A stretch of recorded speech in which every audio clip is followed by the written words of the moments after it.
I'm calling this meeting to order of the Sacramento City Unified School District Board of Education for December 15th, 2022. Superintendent, can you please take roll? Yes. Member Villa. Here. Member Jean. Here. Member Rhodes. Present. Member Pritchett. Here. Member Phillips. Present. Member Kayada. All right, we have a quorum. Do we have any public comment? There is none. All right, with that, we will move to closed.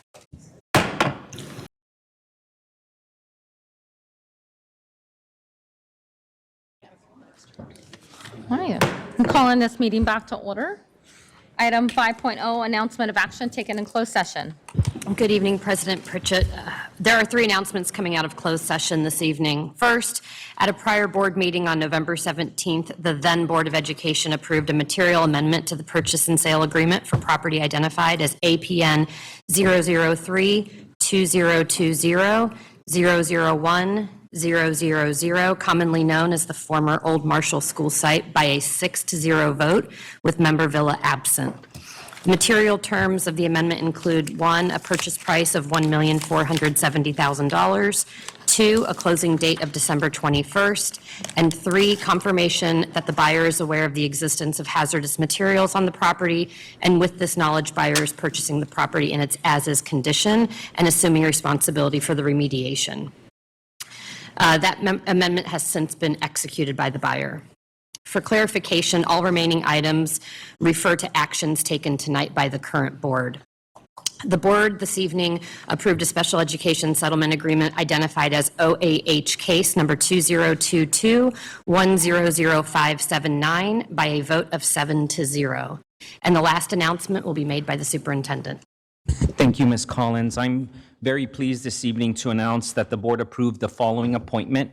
By a vote of 7-0, the board approved the appointment of Mr. Paul Horrell Souza as principal of Rosa Parks K-8 School. Congratulations, Mr. Souza.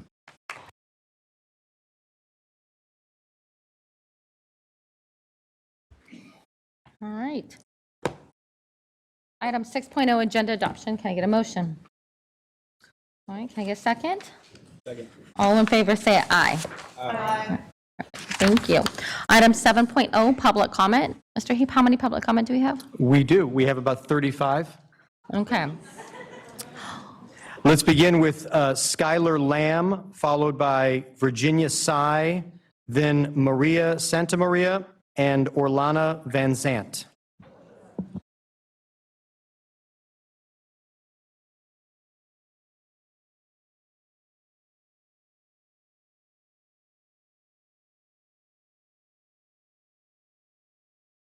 Hello, board members. My name is Skylar Lamb, and I am an alumni of Williamson Elementary, This is my class of 2021.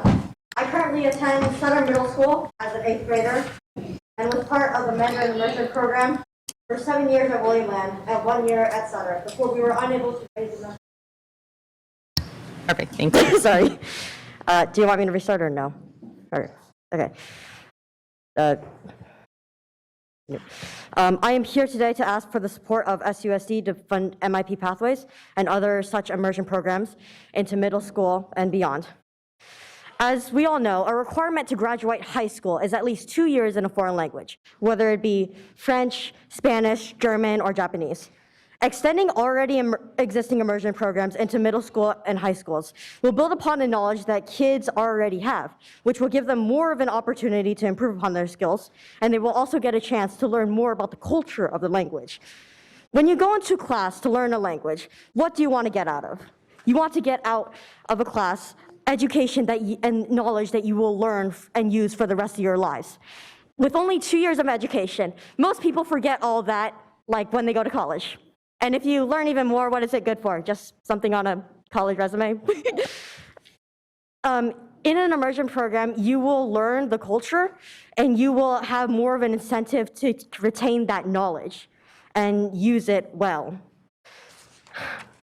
Otherwise, what's the point of having a requirement in the first place if you never have a chance to use the language or are too unsure to?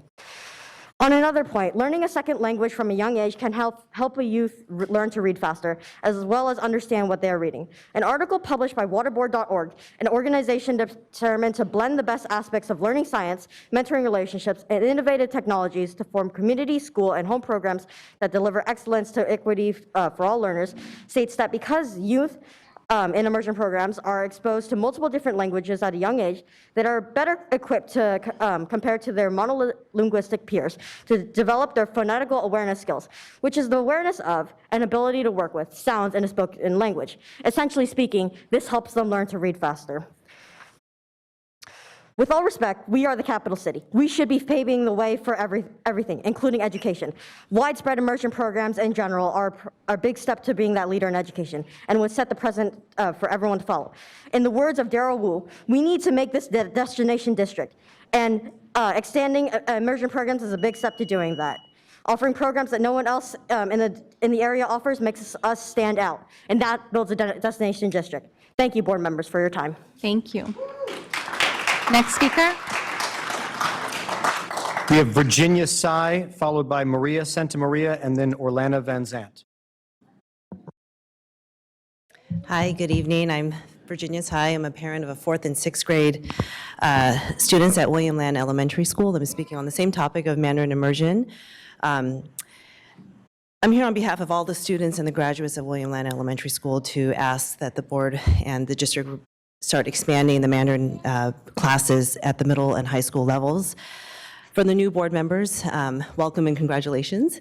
As a quick background, the Mandarin immersion program at William Land is extremely popular. It attracts students from outside districts to transfer into the district to attend the program. And these students are so fluent by the end of 6th grade, but it stops. They have no advanced classes after 6th grade. They have no way of continuing their Mandarin studies. It's really a loss because these students are highly motivated, high achievers.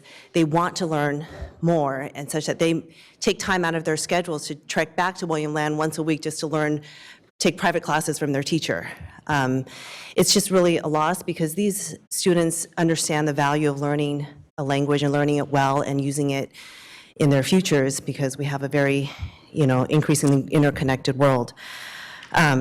So thank you, Board Member Rhodes, for meeting with us, some families, before Thanksgiving break. And I'm here to ask that we move forward, have concrete steps. How do we open up another class for the next academic year for these students? Thank you. Thank you. Next speaker. Next is Maria Santamaria, followed by Orlana Van Zant.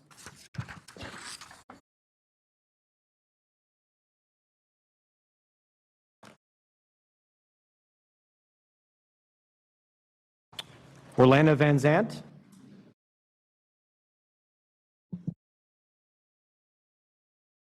Good evening, board and all on the dais. My name is Orlana Van Zant. I'm a proud parent of 2 elementary students in the district. I stuck with our district. I didn't leave it. I believe in our district. I'd like to take a moment to thank the outgoing board for their time served and their dedication. I will say I am very excited to see the new faces, the new leadership, and the new board members for better transparency and better accountability of our supervisor going forward. I'm also excited to see what we can do to help the kids that we might have lost a little bit along the way during this time and see how we can get them caught up. So thank you. Thank you. Next speaker. Next group of speakers, Cheryl Fong, followed by Krissa Triplett, then Juan Martinez, and Will Kennedy.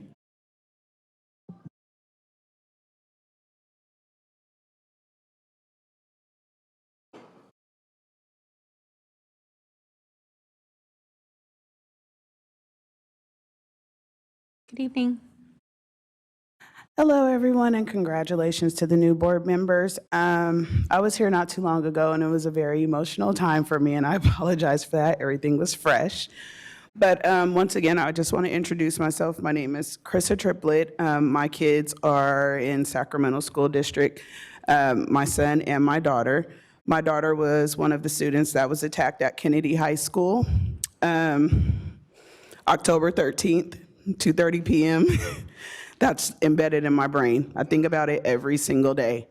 My daughter, unfortunately, was attacked by off-campus students that got on campus during school hours and was assaulted.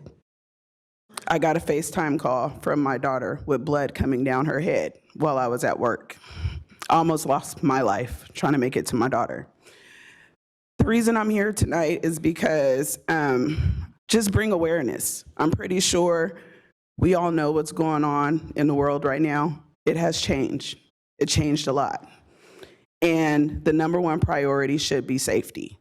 Safety should always be a concern for any and everything that we do, especially for our kids while they're attending school, and especially for parents when they're dropping their children off at school. They expect for them to be safe. And the staff, because also a staff member and another student also was pepper sprayed, assaulted, and it just turned into a big madness. I was gonna let it, die down a little bit, but later on I got another email, another off-campus student got on campus, assaulted another student at the same school. Now this is becoming a problem. And I know a lot of parents were concerned about gates and having SROs and all of that, but like I said, times have changed and we have to adjust with the times, especially with all the school shootings, the fentanyl abuse, everything. Thank you. Thank you.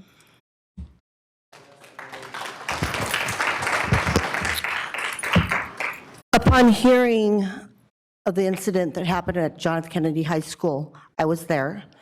I am a part of the next door community. I'm one of the leads.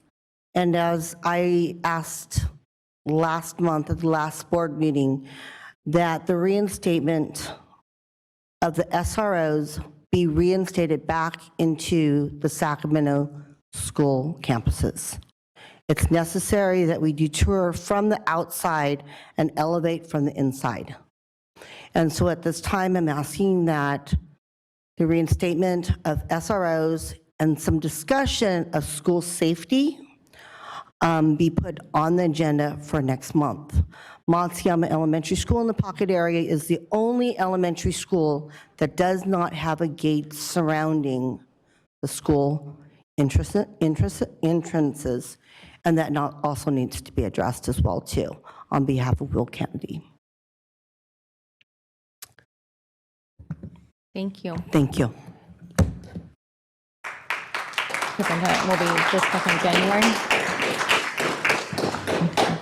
Next speaker. Hi, my name is Juan Martinez. I wanted to bring to your attention the Wi-Fi issues that the district is having. I know a lot of students are having issues connecting. I know I have issues connecting at times. I'm a teacher for this district. At the same token, I also want to commend Mr. Bob Lyons, who graciously took the time before the board meeting, about 15, 20 minutes, where we had time to discuss and talk issues of concern. I'm pretty sure one of the main reasons is not enough staff. Or the reason, I'm sure people had to have known, maybe not enough money, who knows what. But regardless, we learned issues coming from the COVID regarding connectivity and whatnot. And if we know about it, then why aren't we maybe moving forward in taking care of issues? Again, I do want to commend Mr. Bob Lyons for taking time. He didn't have to, but he did it. And then at the same time, we were to discuss. So I am very grateful that he did that. He didn't have to do it, but he did it. I did come in here a little mad, irritated, not only as a parent, but also as a teacher, and thanks to him, able to calm down, right? And back and rethink how my approach is going to be coming up here to tell you about the issues.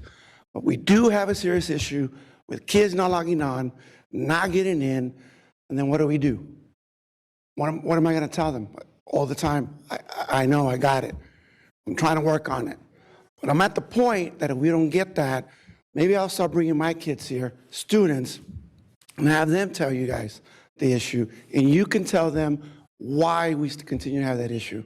I tell them that every day. I would love to hear that from you guys. I don't know what else to tell you guys, but please, let's look into this and let's fix it. Thank you. Thank you. Next speaker. Next speaker, Will Kennedy. Okay. Okay. Next group of speakers, Cassandra Willis, followed by Kathy Salon, Kathy Nugent, and then Linda Smith. Oh, is she speaking for all? Hello, everyone. Good evening. Good evening. Thanks for having me. I am Cassandra Wills, and I am a transportation driver, 27 years. And I want to just first off by saying thank you guys for the new board members. We're so appreciative to have you guys at transportation, and actually all of you guys, including you, Mr. Aguilar. We are opening up our doors to you guys. Come down and visit with us, hop on the buses, take a school bus ride, a field trip with us. And we would just like to say that, you know, we all, just nationwide, we're all short in as far as transportation drivers. And I just want to put in the back of you guys' mind, or in the front of you guys' mind, to please just keep us in mind, because we do, we go above and beyond of our call of duty. And, you know, all the different certificates and things like that that we have to adhere. It's time, it really is, it's time consuming, but it's what we do. We love our job. We love exactly what it is that we do. And I just, you know, I just want to say to you guys, please just keep transportation in the front of your minds. And like I said, we welcome you guys, and welcome, welcome, new board members. Thank you. Appreciate it. And I think the other ladies are gone. Next speaker. Kathy Salon, followed by Kathy Nugent, and then Linda Smith.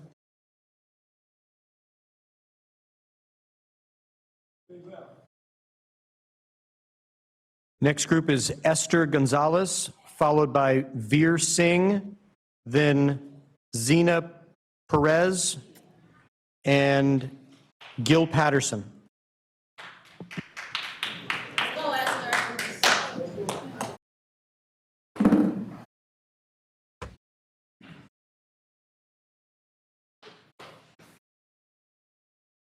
Good evening, board members, and welcome to the new members. My name is Esther Gonzalez. I'm a school bus driver. I started when I was 23 years old. Now I'm 50. And I'm concerned about that we need more bus drivers. We need more money to bring more drivers. Because right now, I'm being there for 28 years. I'm still getting paid $20 an hour. And I've been there not because it's the love for the children. That's why I was there. But now that I'm getting older, I know that I would like to retire with good, you know, to have a better salary, like more money to be able to retire. And also, we need drivers, because when I retire, I want more people to drive these kids. We need them. We need drivers. And it's sad that our district needs new buses. Our buses break down every day. Right now, I'm driving a bus that's from 2012. It's coming apart. The turn signal comes out every day. I'm driving at the mountains. I'm going to Slide Park. So every time that thing pops out, I have to put my hazard lights. And I know I'm risking their life too. So we need attention in transportation, you know. We are the ones that are carrying all this, our future. And every day I'm worried, because I say, what happened if the bus broke down? I know, they tell me, the bus broke down, that's fine, you know. But if I'm over there in the mountains, you know, I'm risking these kids' lives, you know. So I'm begging you guys to help us bring in more drivers to our district. I got 10 drivers from San Juan District. They want to come and drive for us. But I'm not going to lie to them. I'm sorry, because we're not getting good pay. So, we need a raise, and we need to, to hear it from you guys. Please, think about us. Thank you. Next speaker? Veer Singh, followed by Zina Perez and Gil Patterson.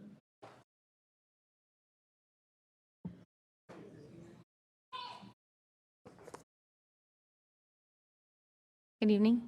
Good evening, everyone. Good evening, everyone in the audience. It's been 22 years working at the school district. This is the first time opportunity to talk with the board members. I'm a driver / instructor in my department at transportation. I'm a driver instructor. Just last week, I had a call from a person looking for a job and asking me the amount that you guys gonna offer me. I say, you open the district website, everything is right there. He said, okay, I'm gonna give you a call back. And my director, which is Ron Hill, tells me, get him because we need drivers. The next time he calls me, tells me I'm looking for somewhere else, it's Folsom High School or Folsom Cutover District, and they're paying them more to get in there. Far as I know, our drivers do our job every day. I know where we are since pandemic. We are short of staff everywhere. It is what it is. But as our department and Ron Hill running the transportation, I have get calls. I have people asking me what you guys pay, and they say I will call you back, but I don't hear from them. The next I know, they're having going to El Grove or other district because they're paying them more. On that reason, I think we are short of drivers. We do our best every day. I drive whenever I can, every day when I'm not training. But that is our job. We'll do our best to raise the community, to help the community grow up as Sacramento Unified School District. But I guess we need help at transportation. We need help everywhere. If you guys look into it, it's fine. But there's people who want to work, but if they're paid somewhere else, they can work somewhere else. They're not coming to our department. But we'll do our best every day to transport and keep our community running. Thank you. Next speaker? Zina Perez and Gil Patterson.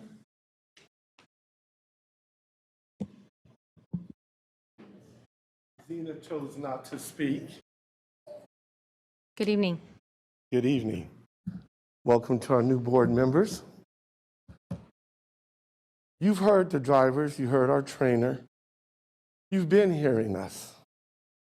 The problem is we're not hearing back. We can tell you problem after problem after problem. I can tell you years of being on the job. I can tell you bargaining team.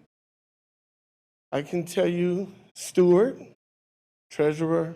I can give you all of this. The thing of it is, we keep giving. As I spoke with a gentleman a few minutes ago, these drivers that filled half of that room must be waking up at 4:30 in the morning to get the children that is contracted ADA to the district, to the schools. When you're driving 8 and 9 hours, but you're having to be present for 12 to 13 hours. As I keep telling my drivers from the experience, this is all about numbers. As I'm standing here talking to you, I see a countdown. This is numbers. The only numbers aren't matching is for their service, their diligent, hard work for the children. I'm gonna emphasize the children. We are out here, the teachers, the drivers, the custodians, fast food workers are getting paid more than our nutrition workers that we are getting grants for. I don't understand those numbers. We met with the superintendent a few years ago. I personally did in a room upstairs. I'm looking at you. As a man to man, when we give our word, we try to make it happen. Zena gave me her time. Tried to make it happen. So as the board, I would like, as we said, come transportation. Oh, but you got to get there 5:30 in the morning.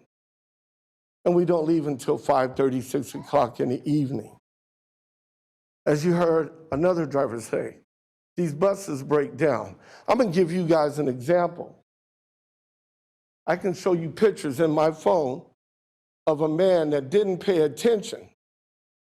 Bus 1812 hit that man, rolled that car. The car ended up in the intersection. On its top, a child came out. His head was bleeding. That driver could have been imprisoned, making basically fast food worker money. We're told we cannot get overtime. So they try to cram it in. There's a driver back there that has to rush. That's against the vehicle code. We cannot work tired. That's why we have to be so many hours of rest. We don't set those rules. Board of Education, High Patrol, DMV. We just have to follow them. In doing so, you hear my voice crackling because I'm tired. I had another driver back there falling asleep. You guys took a 15-minute break. We don't get these opportunities. I'm not going to hem ha hum. They work. They're deserving of some type of compensation. Let's don't give them nonsense. Let's give them your time and attention, because it's going to reflect down to the children. Thank you. Thank you. Next speaker.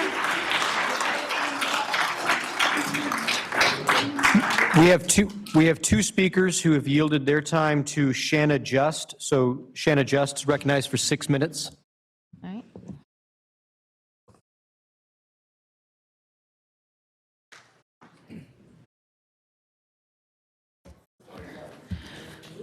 Welcome, board members. Congratulations, our new board members and our returning ones. So my name is Shanna Justin. I'm a teacher at Luther Burbank, but I'm also a constituent of Area 5. I was basically born and raised in this district. I've taught for 12 years at Burbank. I live in Parkway. Before that, I taught for 20 years at Hiram Johnson, and I lived in Colonial Heights for most of my life. So these communities are near and dear to my heart. They're my communities. And I'm here today to advocate to actually implement community schools the way it was intended. I had the privilege of attending a 5-day community school training this summer, put on, and most of the sessions were run by people actually doing the work. People who are part of the statewide Transformational Assistance Center that's designed to help districts fully implement community schools as intended, but also from people doing the actual work. Teachers and school leaders in San Francisco, in Anaheim, and Los Angeles, who have already been doing this work. This work is happening nationwide. And when I learned about, over the training, the California Community School Framework, the 4 pillars, the cornerstone commitments, the proven practices, and then when I got back and I compared it to the district's plan for implementing the new community schools grant, there is a major disconnect. This community school plan, submitted by the district to the school board, basically ignores the community school framework. There is only one pillar, and that's the pillar of integrated student supports that this even addresses. It ignores the other 3 pillars, it ignores the 4 cornerstone commitments, and it ignores the 4 proven practices. It's almost as if the person who wrote, or people who wrote, the community schools plan for the district hadn't read the California State Framework for Community Schools. It was issued last January. There's no excuse. It's like they haven't read the trailer bill that came out this summer that spelled out exactly what that money could and couldn't be used for. See, the thing about community schools are something that's supposed to be done with the community, not to the community. And this is done to them.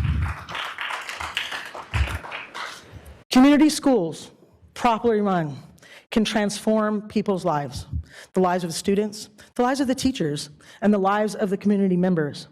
But it is something done with them, and they're a part of. Community schools are supposed to be governed of the community, by the community, and for the community. That's not what this is. So I urge all board members to really take a hard look at that community school framework, at the trailer bill that spells out, and let us do community schools right. Burbank and its feeder schools, Johnson and its feeder schools, they're the ones that receive this grant. So I'm advocating for them, for all of them, for our students in our communities to do this right, do this the right way. We have the power to transform people's lives. We have the opportunity to transform people's lives. So let's do it. We're ready to do the work. We've lost 6 months.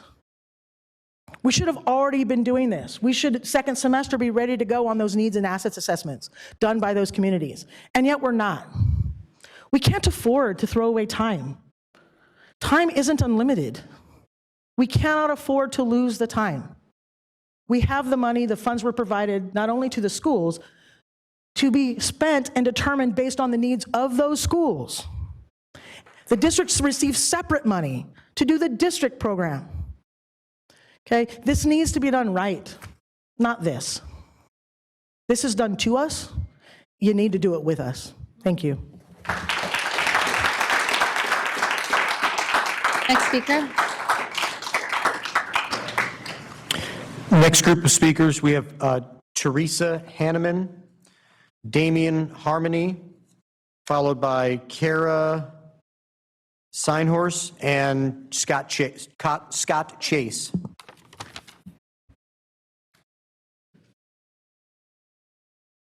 Good evening. I'm Teresa Hanneman. I teach 3rd grade at Cap City. I first would like to welcome our 3 new board members.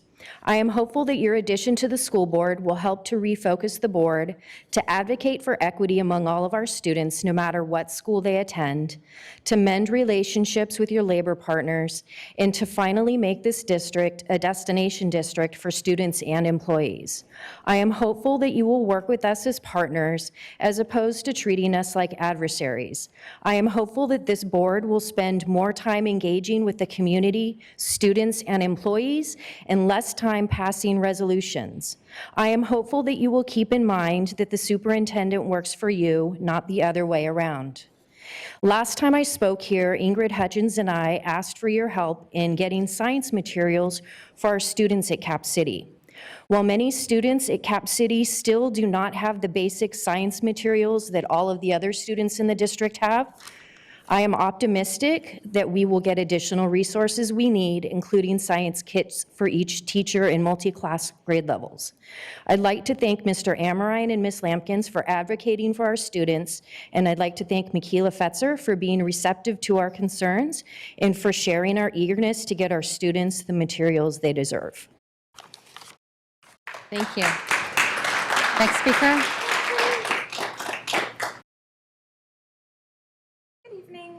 Good evening. Damian Harmony gave his time to me. All right, 4 minutes. My name is Kara Seinhorst, and I have very close ties to this district. Both my parents graduated from Johnson, and so did I.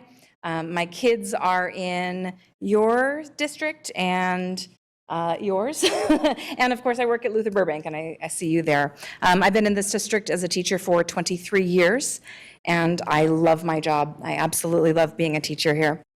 I have a vision of what schooling could be in this district, and it includes arts programs and music programs and robust language programs. I would love to see every kid go to Sly Park. I scrimp and scrounge to take my kids to theaters and to go on the field trips that we can. I organize community service projects for my students at Burbank. And most of them we have to do right by the campus because we just don't have money for transportation. But I would love to have everyone have all those same opportunities. Like my kid at Caleb Greenwood gets to do stuff that my kids at Luther Burbank never got to do. You know, I'd love for my kids' teachers not to have to pick up shifts at, you know, Joe's Crab Shack. I want them to be able to take a day off and know that they'll have a substitute who can take care of the classroom, and we are desperately short of substitute teachers. I would rather teachers did not have to fight just not to lose things and not to, have things taken away from us. I would like to come a little closer to keeping up with inflation, and I know that's a problem all over. I would like the SEIU folks to be closer to keeping up with inflation with us. I would really like to just be able to use my considerable energy and creativity in the classroom instead of having to advocate all the time. I'm very heartened by the idea of a board that wants all those things too, and I feel hopeful and optimistic tonight. I do hope you'll remember, new board members especially, that as you cast votes, you are impacting the lives of real people in the classrooms, parents, teachers, students. And it's necessary for you to evaluate the information that's presented to you. You need to listen to the folks that advocate both here and elsewhere. You can vote that there are enough supplies in the classroom, but that doesn't make there be enough supplies in the classroom. If you say that because you care about equity, all kids can go to Sly Park now, but some schools can't afford or can't get substitutes to come to the schools or can't get enough chaperones to actually make those trips happen, then those trips aren't happening. So, we pay lip service to equity, and then equity doesn't happen.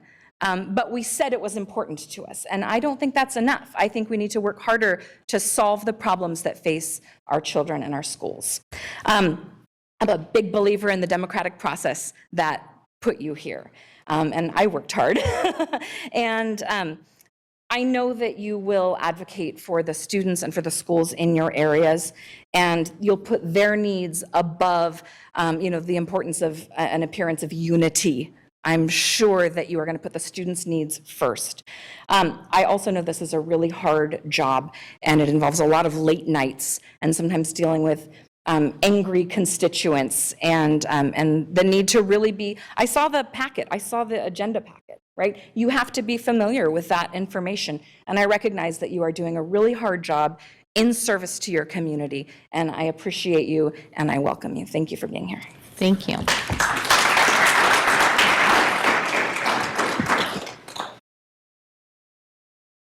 Good evening. Good evening.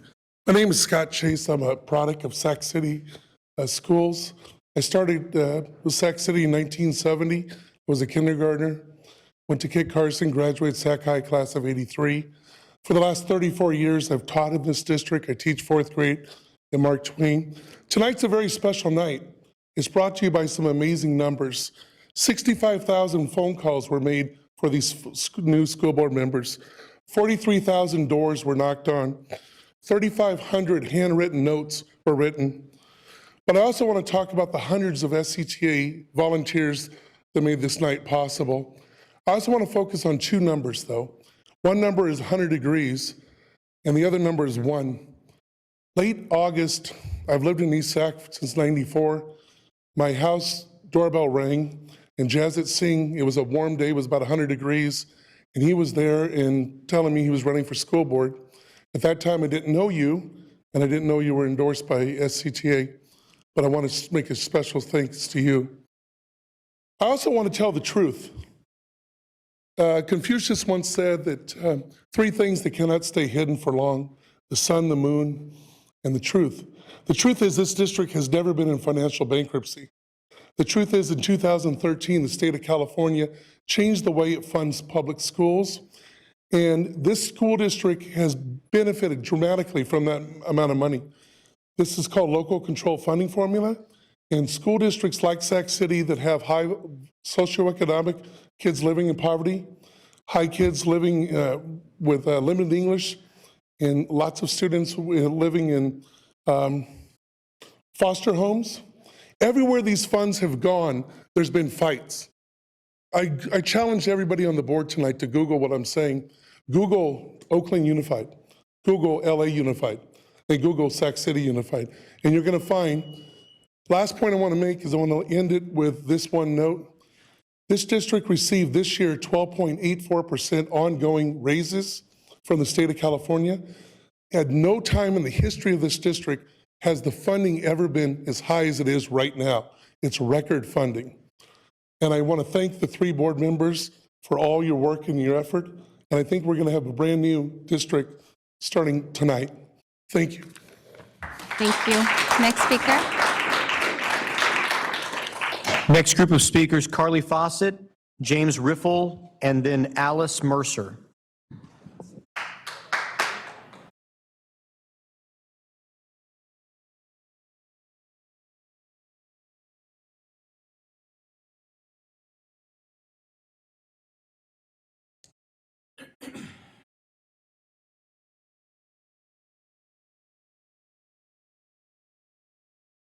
Good evening. My name is Carla Fawcett. You were close. I'm the chapter president of SEIU, and I cannot tell you, I just want to jump up and down and do jumping jacks. A new day has come for the classified and for the labor. We fought really hard for all of you guys that are up there. We've had one hell of a lousy last couple of years. My members are looking forward to meeting with you. I know we have regular conversations with a few of you. Past board members refuse to meet with classified. Past board members refuse to talk to classified. And that crap has got to stop. We serve this district. This district cannot run without my members.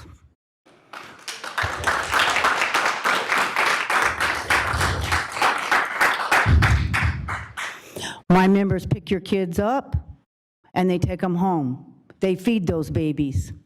They take care of those kids in classrooms. They take care of the special needs.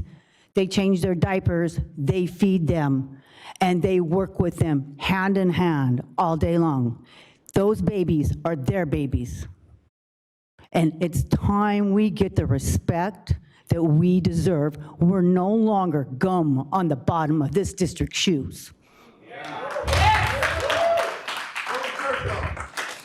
I have given you each business cards. I know we've had meetings prior, but I would like to set up regular monthly meetings, at least with you, and I would like you to come to our chapter meetings once in a while so you can talk to the members, because the members have a lot to say to you. They need to be heard. Thank you for your time. Welcome aboard. Next speaker.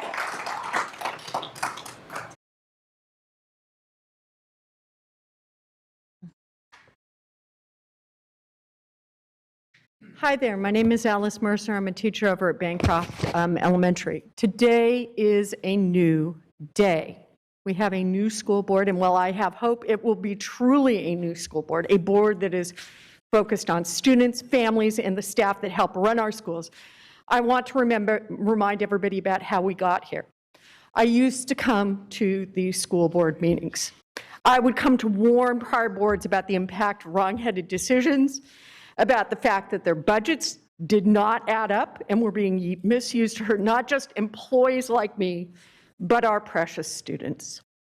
I and others warned the board that there would be a price to pay for their feckless leadership and complicity with bad management and governance. But it was howling to the wind. So I stopped coming and started in small ways myself to work towards getting a board that cared about these issues.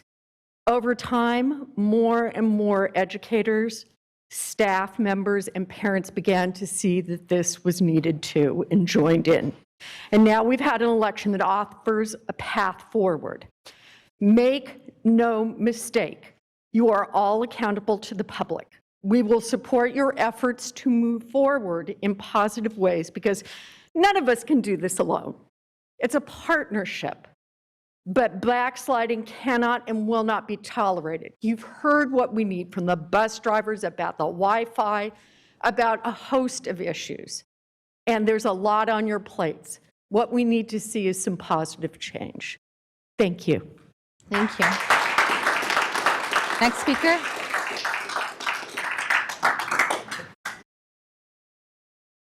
Good evening. Good evening. I'm Jim Riffle. I'm a chapter leader in one of your labor partners SEIU 10-1. I'm one of Carla's members. We do want to work with you. We do not want an adversarial confrontation. We want to work with you. You may have seen a lot of the bus drivers and transportation people walk up and leave. They were not being rude. They have to get to sleep so they can be wide awake at 5:30 in the morning to transport the kids. The kids can sleep on the bus. They don't have that luxury. Sorry if you thought they were rude. They were not. We're having a hard time keeping bus drivers here. It's become to a point where we train them, we certify them, and they leave. We need to make it a destination district, to train them, to certify them where they want to work here for 20 years or longer. Some of them that were here talking to you, they've worked here for 28 years. That's incredible.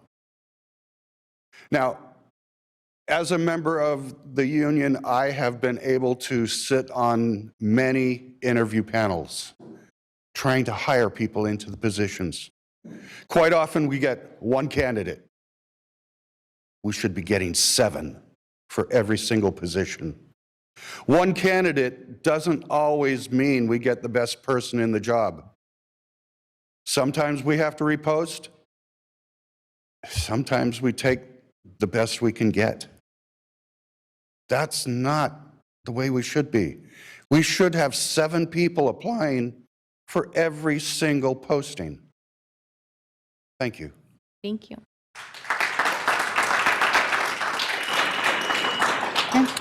Next group, we have 2 speakers who've yielded their time to April Ibarra. April Ibarra has 6 minutes.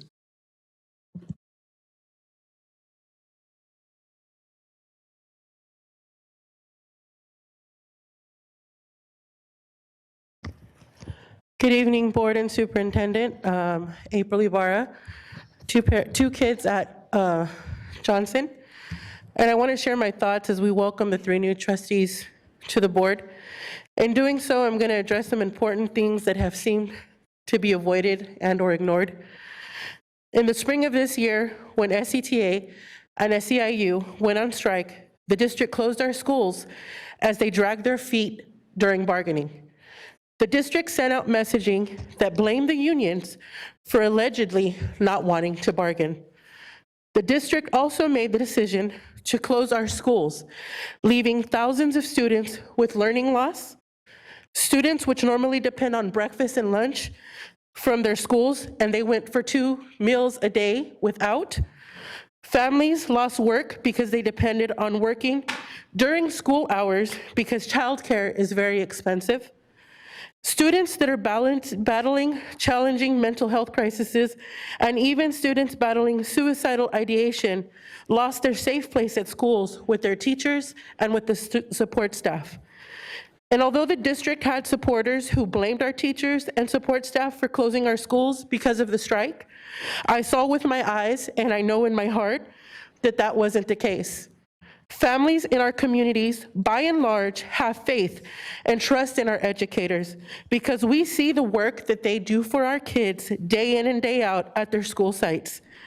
That is why families and community showed up to show support during the strike. And I say this because the strike could have been avoided if the district had bargained in good faith long before the strike took place. As a board, each of you were elected to represent the communities in each of your area. Keep in mind that you represent families who did not vote for you. You represent families who can't and don't vote at all. It is your civic duty to advocate for all, even those who don't have the same views and perspectives as you. You have a duty to advocate for the teachers and support staff who work for you and are the face of this district. Even if you don't agree with their unions. The board failed to hear our outcry as many reached out to you in hopes for your support in good faith bargaining. The board ignored all the voices that said they had no confidence in our superintendent, and they also ignored the voices that agreed they did not trust the decision-making or leadership of the superintendent. And I don't say that as a personal attack, Mr. Aguilar. I say that as a clear reality that we all saw and heard during the strike. The board failed us at large, and even if there are some loud voices in this community that may proclaim otherwise, I know firsthand they don't represent the majority. The majority decided that we would not allow this to continue. Families, community members, students, and educators all came together to ensure that this does not continue. Together, we knocked on doors. We reached out to voters and we told our stories, our tireless stories, door after door after door. We collectively decided to take a stand because change needs to happen now. We can't afford more time. We can't keep waiting because you have to figure it out. The district needs to stop throwing the word equity around when I see firsthand that equity cannot happen in the district when the district continues to reject opportunities to work collaboratively with SETA and SEIU. As a board, you get to tell the superintendent what needs to be done, not the other way around. As a board, you need to pay close attention to what you are voting to approve and disapprove. Equity is not happening in our schools. You just heard these workers talking about the lack of equity in the labor practices that were promised after we had ended the 8-day strike. You can either work collaboratively with all of us who work together to bring their voice to the table, and that includes the families and the union, or I can assure you that we will come together again and work collaboratively to do this again in the next election. Thank you.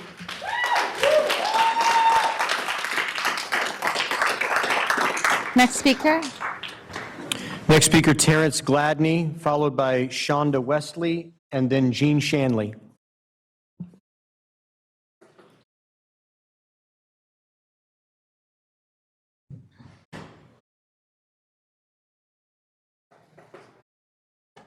Good evening. Good evening. I want to start by thanking Taylor for having his kids in the space. I wasn't here physically. I was on the road back from laying my great uncle to rest. But to see your kids participate, that's what this space is supposed to be about. We're supposed to be building pipelines so that they can see what's possible if they're engaged. So thank you for that, Taylor. I'm going to do my best to channel my uncle, Julius Burgess. He was 96 when he passed. So at that point, he was pretty much saying whatever he wanted. So I'm just going to preface it with that. This morning, we were in Berkeley, and I was walking around campus. I was at Cal, like 5 o'clock in the morning, walking around campus, and I was just thinking about all the students that he impacted, because he was a chef at Larry Blake's. So I was thinking about how he most likely nourished their bodies, and in turn also nourished their minds. He worked with his hands as a chef. He was a painter. His sister, my grandmother, she had her doctorate, and she led social work in San Diego County. So it dawned on me that, are we really doing enough to fulfill both of those possibilities? We talk about college and career, but do we really, equitably and equally focus on the career and those are talented with their hands and giving them opportunities to succeed, as my uncle was able to do? As I told my family earlier, my uncle, he loved to go to the casino, he and my aunt. They would always go to Reno, and my uncle specifically loved dice. And I really just aligned that to the way that he lived, and knowing that, we're all on house money in terms of the time that we have every time we wake up. You guys as board members, we as community members, as parents, as just people in this world, nothing is promised, whether we live to be 96, like my uncle did, or live to be short of 8, like my son did. So in that, I ask you all, and ask all of us as well, collectively, to maybe do as my uncle did and roll the dice, throw a pair, and as he might say, grow a pair. That means we have to stand on something more than what's comfortable. We have to make tough decisions. We have to ask more of ourselves and each other. And in doing that, then we can give the best opportunities to our kids. Thank you, guys. Thank you. Next speaker. Good evening. Hey, everybody. My name is Shonda Wesley. My daughter attends Caleb Greenwood in 4th grade.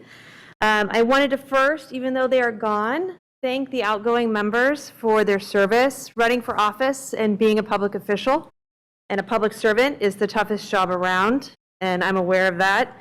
And I wanted to welcome the new board members on behalf of a large group of parents in support of COVID safety. We look forward to working with you. With the lack of regular student testing right now and the lack of testing and reporting outside the schools as well, our current case rate is artificially low. Anyone who has kids in school knows that there's a lot of parking now.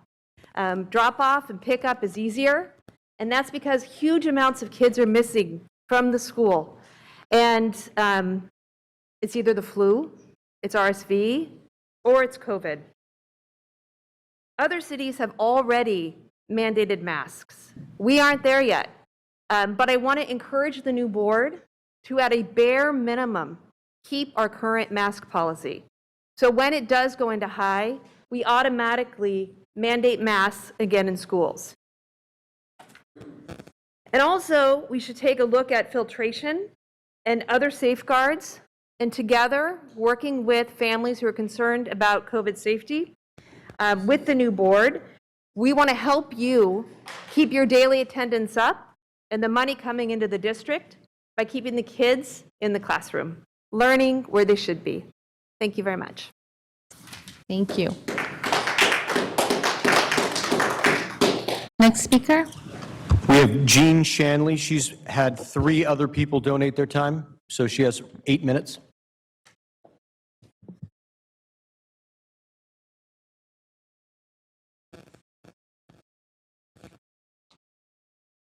Good evening. Thank you for the opportunity to speak to you tonight. I'd like to welcome the new board members.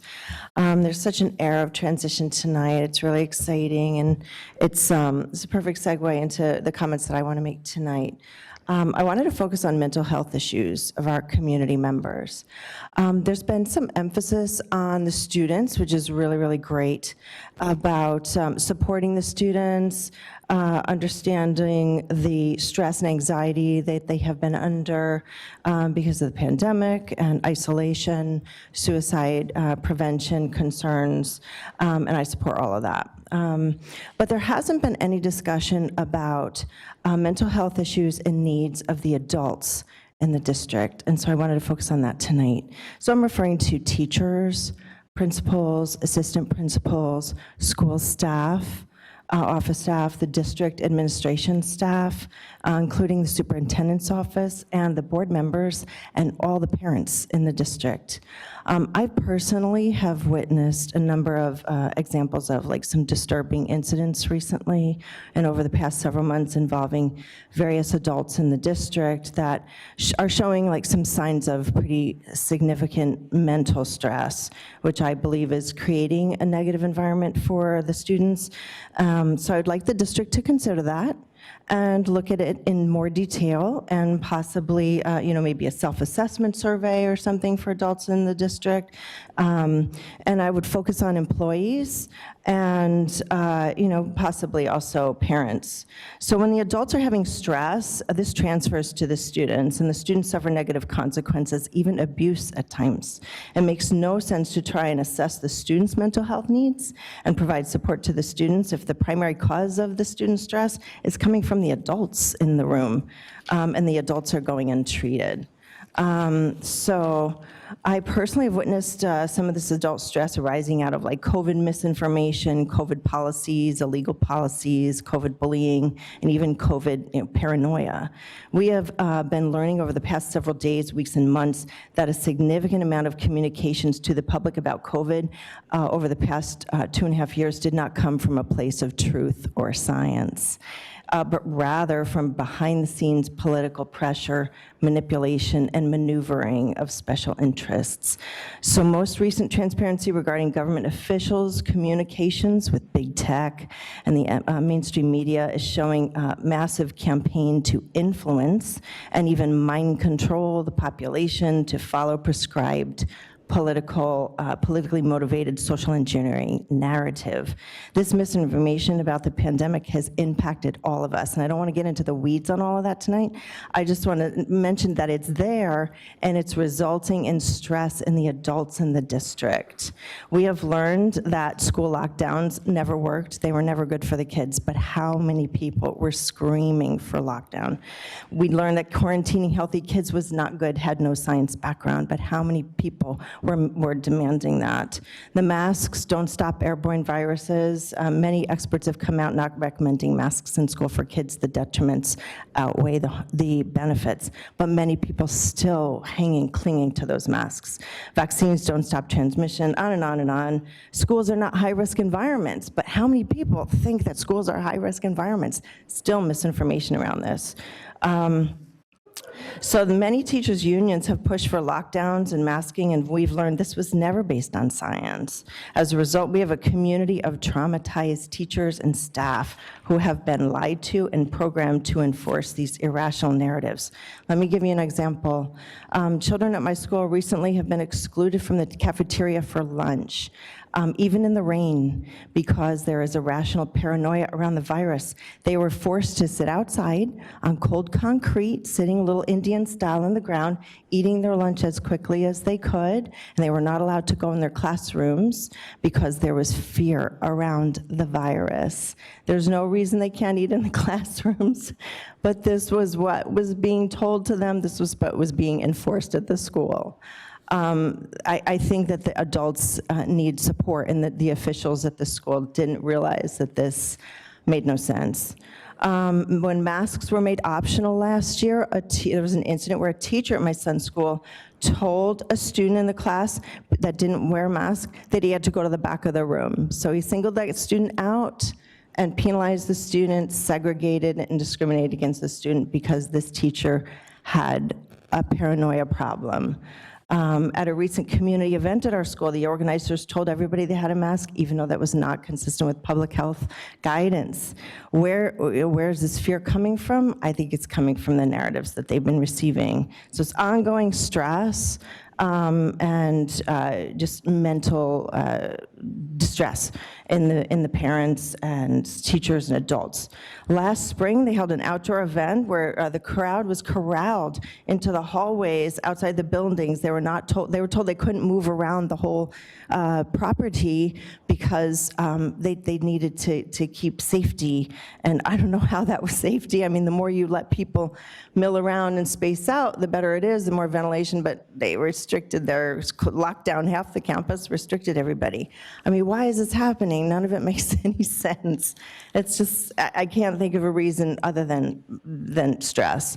Last spring, there was the high school, Kennedy High School actually, had prom rules where the vax students, when they could do their own COVID tests for the prom, but the unvaxxed students couldn't do their own COVID tests. So when I asked the office why they were treating them differently, they had no answer.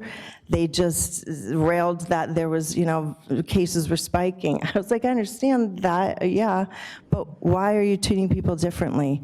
There doesn't seem to be a lot of analysis. Then in this past fall, Kennedy admitted to people that they wanted to restrict high school tours because of the virus. They were afraid of people coming to school. Meanwhile, within days of this, they had somebody attacked and bleeding at the school, a serious incident that did require their attention, but they're worried about the virus. And there's no prohibition against high school tours, but yet they were trying to restrict high school tours. So I'm concerned about the adults in the community and its trickle-down effect on the students. So maybe, a survey, ask people to check in, do you feel fear when you see children laughing and singing and breathing freely? Do you feel fear when you see someone without a mask on? Something to help identify, who's harboring this microaggression behavior and where might it be trickling out to the students, resulting in silly mandates that they sit on the floor on concrete to eat their lunch instead of in the cafeteria. So that's what I want to talk to you tonight. Thank you so much for listening. Welcome to the board members. And I'll talk to you again soon. Have a good holiday and Happy New Year. Thank you. Next speaker? We have no more speakers. All right. No.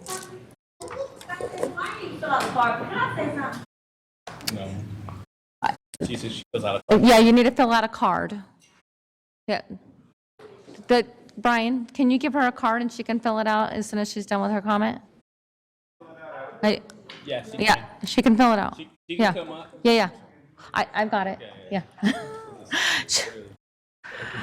Come on up and give your comment, and then you can fill out a card afterwards. Hello, I'm Miss Queen, and I work for the Unified School District at Oak Ridge Elementary. Before then, I was supposed to do my hours at Bret Hart and wasn't able to do it because they decided to go on strike. And so I went on strike along with everyone every day. And then I did my hours, and now I work for the Unified School District at Oak Ridge Elementary. I never thought that what I was going to be hearing here today and what I seen on campus at the school, that we need a lot of, they're paying substitutes more than they're paying the teachers a day. And they need instructional aides. They need interpreters for people who don't speak English. There's kids wandering around, not even being able to communicate with others or play on the playground because they're not being able to articulate their feelings or be able to get understood or understand what people are saying to them. And this whole meeting is overwhelming for me to be the first time ever coming to one of these meetings and being with the school district. And I just think that also the probation thing that they have as far as working for the school district, that you should be able to apply for any job while you're on probation with the school district. You shouldn't have to, if you want to work for another position that is for the same, but more hours, you should be able to apply for that rather than get kicked out knowing that they need those positions at the school. Oak Ridge need a lot of teachers. Oak Ridge Elementary need a lot of instructional aides. Oak Ridge Elementary, we need help. Please help us. Thank you. Thank you. All right.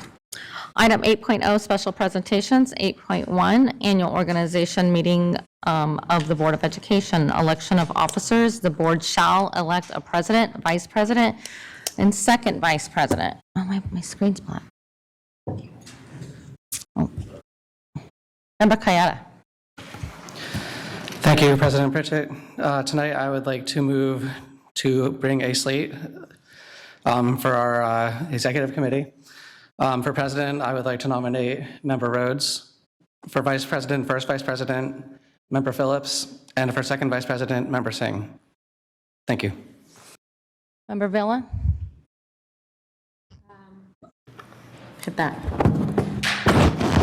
So I would like to amend that respectfully. I would like to make an amendment that President Pritchett continue as board president, myself as first vice president, and Member Phillips as second vice president. I will second that. Yes, we have a motion in a second. It's open for discussion. Go ahead. I have a question. Yes. Just for parliamentary purposes, are we hearing the first motion and voting on that? And then if that goes down, voting on the second motion that Member Villa said? So the parliamentary procedure is first we'll need a second on Member Kayada's motion. Okay. Then there was an amendment by Member Villa and a second on that. That motion will be heard first on the amended motion, which was Member Villa's. If that passes, then the original motion as amended would be voted on. If that does not pass, then you would revert back to the original motion from Member Kayada. And would the second be from Member Kayada now or after hers? After mine. Well, Member Kayada made a motion, and it requires a second, and then we will not acknowledge the amendment that was made. Okay, got it. Because as it stands, the first motion didn't have a second, so it's not at issue. It went pretty quick, but. So let's say I second. Okay, so now we have Member Phillips who seconded Member Kayada's motion. That motion is on the floor. It was amended by Member Villa, and that amended motion was seconded by Member Pritchett. So now the board will discuss and vote on the amended motion first. And then we'll go from there. I just want to know procedure. Okay. Is there any other discussion? Wait, we're voting on Villas, Villas? slate first. Slate, yeah, okay. And then Member Kayada? Thank you. We are addressing Member Villa's motion right now. So to that, I would like to say thank you for introducing that. And I do think that we have both presented a very good possibility for the board. My reason for introducing what I introduced is I think we need a continuity, which both of our motions do have, which is why for president and first vice president, I have currently, previous board members. And then representation of the 3 new board members will be with Member Singh. I think that will allow us to reflect the current, I guess I'd say input of the community represented in the vote that put the 3 of us on the board today, while respecting the work that's been done by the previous board as well as boards before it. And I do think that with the board composition that I put forward, I think this will allow us to most effectively collaborate together to move in the direction that the 3 of us who've been elected and started serving tonight desired to do, while once again reflecting the input of the previous board. So I will say my motion is respectful, and I do recognize excellent work from President Pritchett and you, Member Villa. I will say I also, for a future board meeting, I have proposed a reconsideration of the job of the president versus the executive committee. And I would like to go back to what we had before, where there's input from multiple people, to make sure that, despite the fact that I think that Member Rhodes should be president, I want to make sure we have the input of 3 people when we set agendas.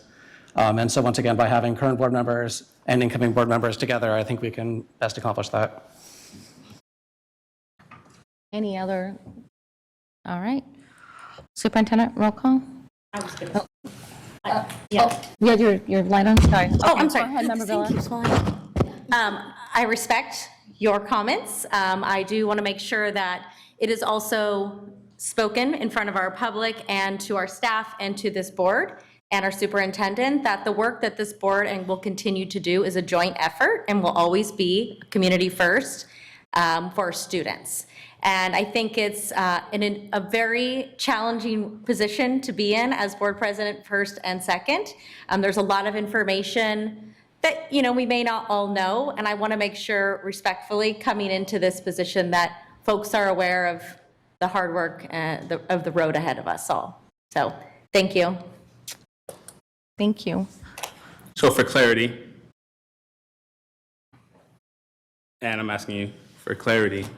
For clarity, if the board is done with discussion, then a vote will be made on Member Villa's amended motion of as The slate you talked about. the slate that was proposed by Member Villa. So as I understood it, wouldn't Member Kayada need to accept or deny the amendment? No, Isn't that the right board parliamentary is procedure? voting, the board is voting to whether or not to amend Member Kayada's motion as Member Villa has presented it. Okay. So if the board We're just voting on the votes to amendment, approve not the on the slate. amendment, then that will then go forward for the board to vote on the motion as amended with those 3 individuals as Member Villa presented it. Okay, so we're voting on her presentation, You're voting on her yes, it's. her amendment. my Okay, amendment. Superintendent, roll call? That makes sense? that makes sense. Okay. Sorry, before roll call, one more time. We're going to call roll. We're going to call roll. And Member Villa made an amendment. She made a motion to amend Member Kayada's motion with 3 different individuals. We can say yes or no to With that. a second. With a second. With a So when you second. amend with a slate, it has to have a second, and that was the process that just took place. And so the board is voting on whether or not to approve the motion to amend Member Kayada's motion. If the vote is approved by a majority of the vote, then the board will vote on the original motion as amended, which would be President Pritchett, Vice President Villa, second Vice President Phillips. Okay, so we're voting on that slate, the amendment slate, and then we'll vote on yours. We're voting on, which we're would be voting on amended. amending. Yeah. Member Singh. And then he has a second on his slate from President, from Member Phillips. Member Villa. No, Member Phillips. Sorry, Member Phillips, and then we'll vote again. I hope that makes sense for people. I just want to be clear for people that are in the audience how this is working so it doesn't seem confusing. I'm just going to try to say it very simply. We're voting on the amended version. If that passes, that passes. If it doesn't pass, we go back to Taylor's amendment. And this is the importance of making sure that we're all aware of how this works. That's correct. Yes, okay, thank you. All right, so we will take a roll call on the amendment.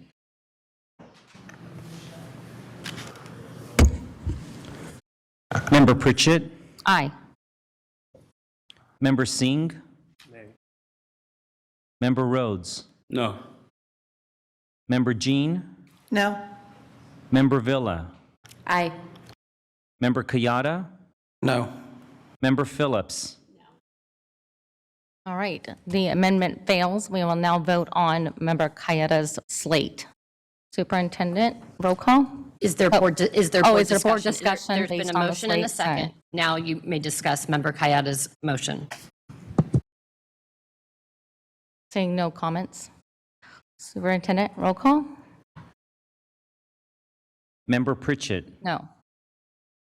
Member Singh? Yes. Member Rhodes? Yes. Member Jean? Yes. Member Villa? No. Member Kayada? Yes. Member Phillips. All right, respectfully, congratulations. Executive Board. Member Rhodes, would you like to take your seat? He's like, I should say President Rhodes. Yeah. All right. Yeah. Do you want me to take my binder? Do you have an agenda? I have the agenda, yeah. Let's take mine. Okay. All right. Congratulations.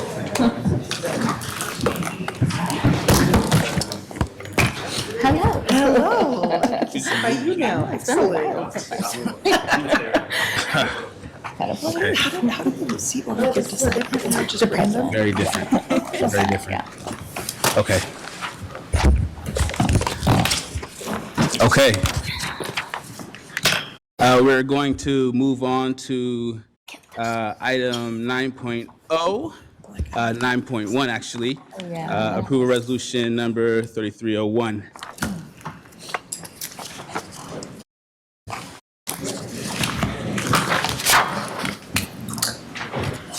Good evening, members of the board, and welcome new board members. Good evening, Superintendent Aguilar.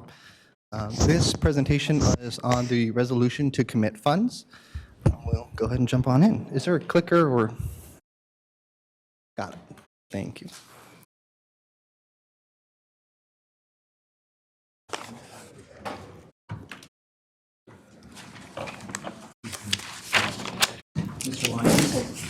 There we go. Alrighty, so we're starting off with an agenda. Oh, sorry. Not on the screen. Not on our screen. Yeah, I know.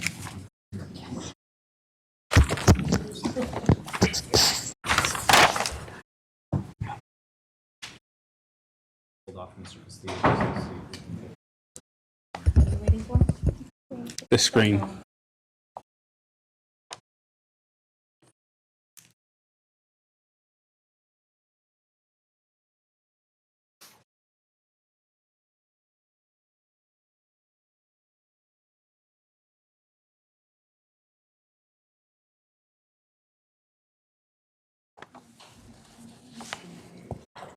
The monitor says that they're down. Okay.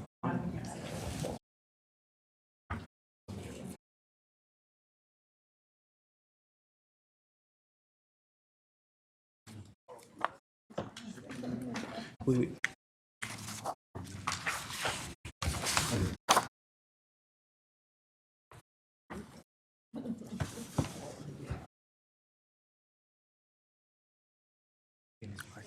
Great, thank you. Starting off with an agenda of the presentation, we're going to start off taking a look at an overview and background information on committed funds, then moving on into 2022-23 first interim projected reserves. Next, on to options to address the 10% reserve cap limitation, followed by first interim proposed commitments and a summary. This is an overview of the public school system stabilization account. This imposes a 10% cap on school districts' combined assigned and unassigned reserves once the PSSSA balance reaches or exceeds 3% of total Proposition 98 funding at the state level. That was triggered in the 21-22 year, then requiring districts to have a 10% cap on the reserves in the 22-23 year. As of the 2022-23 first interim projected reserves, the total 10% reserve cap is calculated at $77.7 million. Projected ending reserves of unassigned and unassigned fund balance are at $95.1 million, so this leaves a difference above the cap of $17.4 million. In order to address the cap, there are three different options. The first being is to spend down the excess reserves on one-time programs supported by a defined plan. The second being to seek a temporary waiver from the Sacramento County Office of Education per Education Code. In order to do so, it must, one, have a statement substantiating the need for excess reserves. Two, identify extraordinary fiscal circumstances. And three, provide evidence that no other fiscal resources are available to fund that extraordinary fiscal circumstance. The third option is to reclass the excess reserve to the committed or reserved category. This was the option implemented at the 2022-23 adopted budget. This bringing forth to you today is a resolution to, revise that resolution and update the committed amounts as of the 2022-23 first interim budget. So this is taking a look at the proposed commitments. There are two categories proposed. The first is history, social science, and world language textbook adoption. This was included at the adopted budget of $13 million. The second being a 3% additional reserve per board policy 3100. This was also included at the adopted budget. However, the figure is updated based off of the revised expenditures in the first interim report. The total is $36.3 million, and we're over the cap by about $17.5 million. And so in implementing this committed amount, it will make us below that 10% cap and in compliance with that, with the 10% cap. In summary, the board retains authority to change the purposes and or amounts throughout the 2022-23 fiscal year. This action must occur prior to the close of the 2022-23 fiscal year, and the district will continue to monitor these purposes and provide the board with a status report at a minimum of each reporting period. And as we'll be getting into the next agenda item for the first interim, you may recall some of the other committed items that were a part of the adopted budget, and some of those have been built in to the first interim budget and are part of the revisions brought to you today. And with that, approval of resolution number 3301. Thank you very much. Do we have any public comment?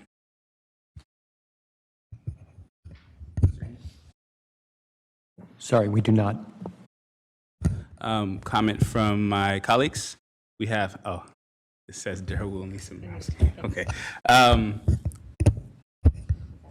Mr. Kayada primero, and then we'll go Member Jean as well. Member Kayada. Thank you, President Rhodes. Nice to say that. I'm going to start. This is not directed at you, so it may sound aggressive, but there's no way I'm voting yes on this tonight. I think this is incredibly misguided, and it's essentially a shell game of moving money around that should be spent on our students this year, that should have been spent on them in the past couple of years. I think it's a tragedy that we've gotten to a situation where reserves are so high that we are over these limits. Every dollar that we're over the state minimum represents money that we chose not to spend on our students. And I, for one, ran for school board because I won't stand for that anymore. I'm hoping that my colleagues will join me in finding that we need to reimagine what our district should do with the money that we get. And that would be to spend the money on our students, to invest in our teachers, to invest in our staff, to invest in our communities. That being said, I understand that we're in a situation now where we do have all this excess money and we need to spend it, or we need to move it around, I guess, in some way if we're not able to spend it this year. So with that, I do have a couple questions. First question is, there's $13 million we're talking about moving towards textbooks adoption. Is that being put there for future plans, or do we actually have an immediate plan to do something with that money? Sure, that's a great question. If I may defer to the superintendent. Yeah, thank you, Member Kayada. We do have a schedule for adoption of textbooks, and I'm going to just ask our team. We did send a BC, and I don't have it in front of me, but we could send you exactly the schedule for the rollout of upcoming textbook adoptions by fiscal year as well. But these have been budgeted, so these are amounts that we would like to set aside to continue the rollout based on that schedule of textbook adoptions. Let me ask our team just very quickly who might have the information in terms of the subject area matters, so that we can also be specific in terms of which subject areas will go in terms of purchasing over the next couple of years. I'm seeing if, sorry, Mr. Castillo,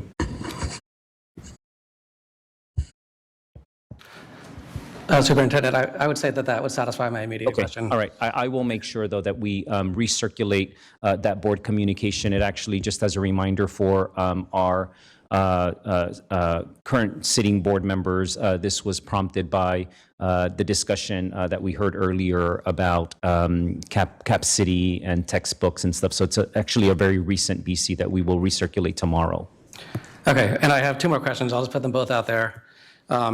My first question is whether anyone in the district has consulted with CDE on whether moving our reserves from being unrestricted reserves to restricted reserves actually satisfies the law. It seems to me like if it technically does, it really is not the intent. So that's the one question. And the other question is, I would like it explained what level of consultation we made with any of our labor partners, our schools, our community, about other possible ways we should spend money, or if this was decided just administratively. Great, thank you. So for the first question, there is a number of guidance. The first that comes to mind is from FCMAT, Fiscal Crisis Management Assistance Team. They do have very good outline of the function of commitments and the various options that are included.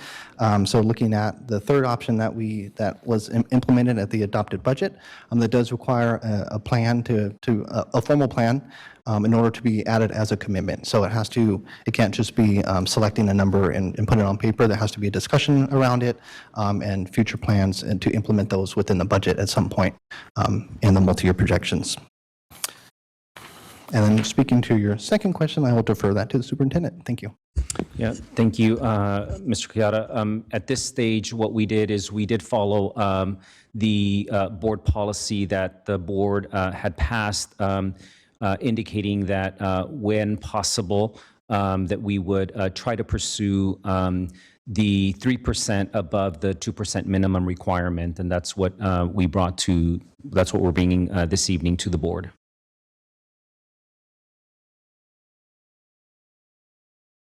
Member Kayada, do you have any more questions before I go to the next person? Sorry, I just forgot to mention this, but another brief statement. I have also requested to be agendized in the future meeting that board policy 3100 be rescinded. Thanks.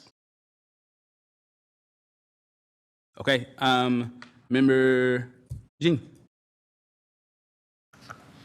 All right, learning to push all these buttons is fun. Hi, thank you for that information. Just getting my feet wet here. What is our required reserve for economics uncertainty? Are we at the 2% or 3%? We're at 2%. 2%, okay. So we've got our 2% required. And then the state has passed that when their rainy day fund hits a certain amount, school districts don't need to keep above the 10% because we know that the state has money and that we'd be okay. Am I understanding that correctly? Correct in that once it reaches a certain level at the state level, that cap does go into place. The cap goes into effect. Okay. And my big question, and this might end up going to the superintendent, I appreciate the idea of like, hey, let's make sure we're getting our adoptions happening and focusing on curriculum, but I'm concerned about how the 3% reserve is forwarding our true agendas of student equity and student success.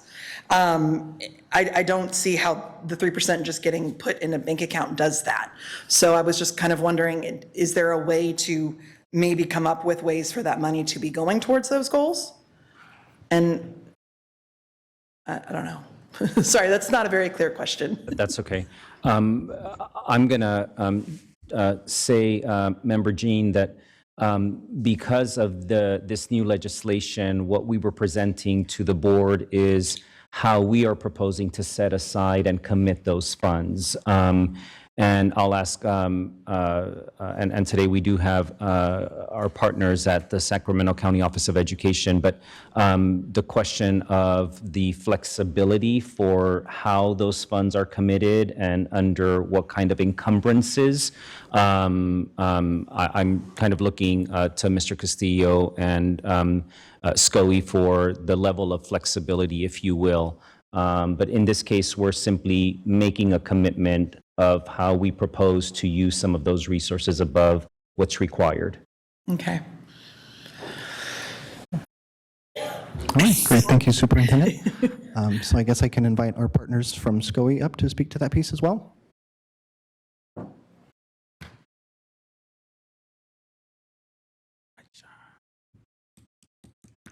Thank you. Nicholas Schweitzer, Associate Superintendent with the Sacramento County Office of Education. I'm not quite sure I understood the question. So in my mind, where you put your money is where you put your values. And I'm concerned that we're putting our money into a bank account instead of putting our money into student classrooms, into student needs, into student, I mean, we've all heard from the public comment how much our students need coming out of COVID and how dire the needs are in many, many ways. And I would love to see us be committing our resources to solving those problems. This doesn't feel like the 3% additional reserve when we're only required to have a 2%. And we're already way above the 10% does not make sense in my brain in terms of us truly putting our money where our values are. So my question is essentially, can we direct this money to those values as opposed to just putting it into a bank account?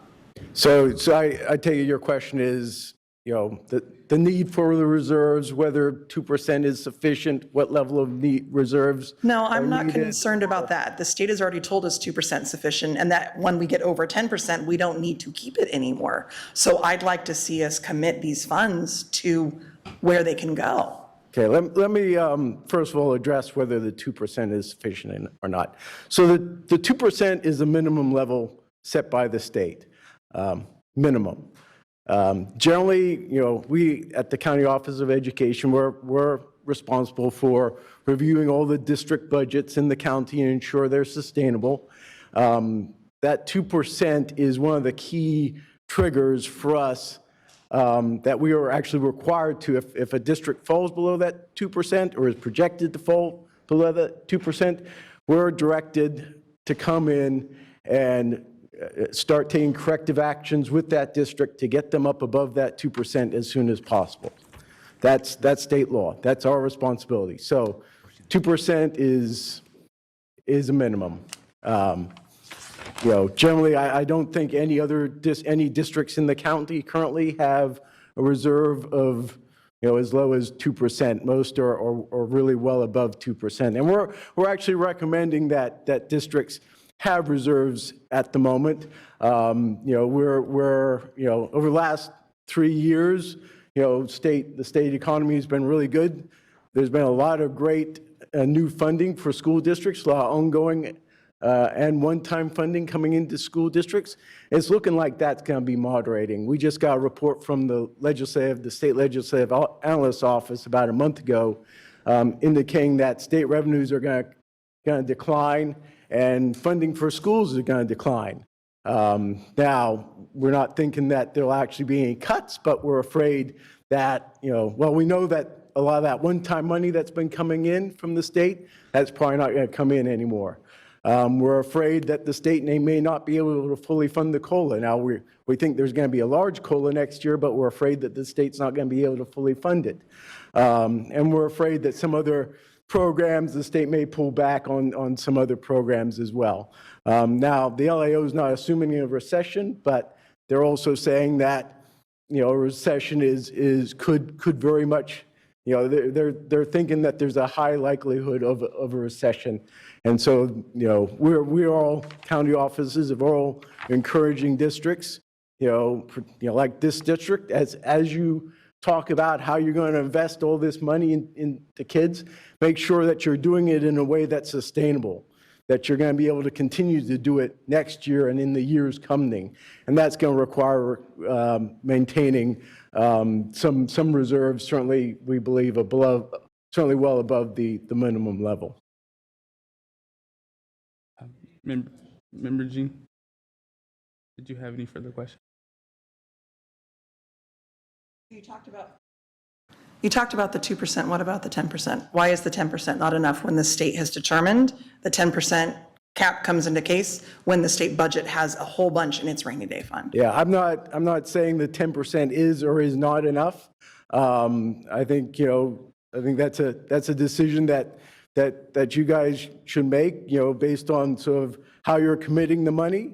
I'm saying that the minimum level is definitely not enough. Thank you. Next, we have Member Pritchett. Thank you, President Rhodes. I have a quick question about, I know Mr. Schweitzer had alluded to that other districts are doing well above or above the 2%. Do we know what our neighboring districts or like districts are doing currently? Mr. Schweitzer, you just got comfortable, sorry. Come back up, Mr. Schweitzer.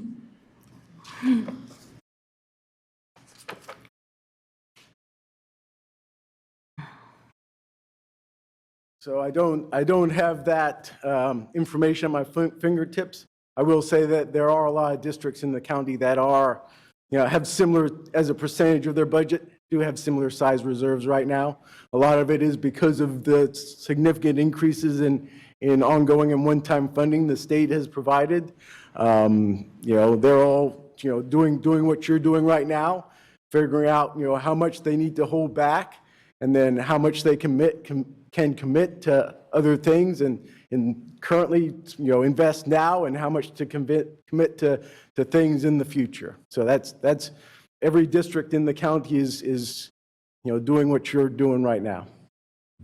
And so if this vote fails tonight, then what?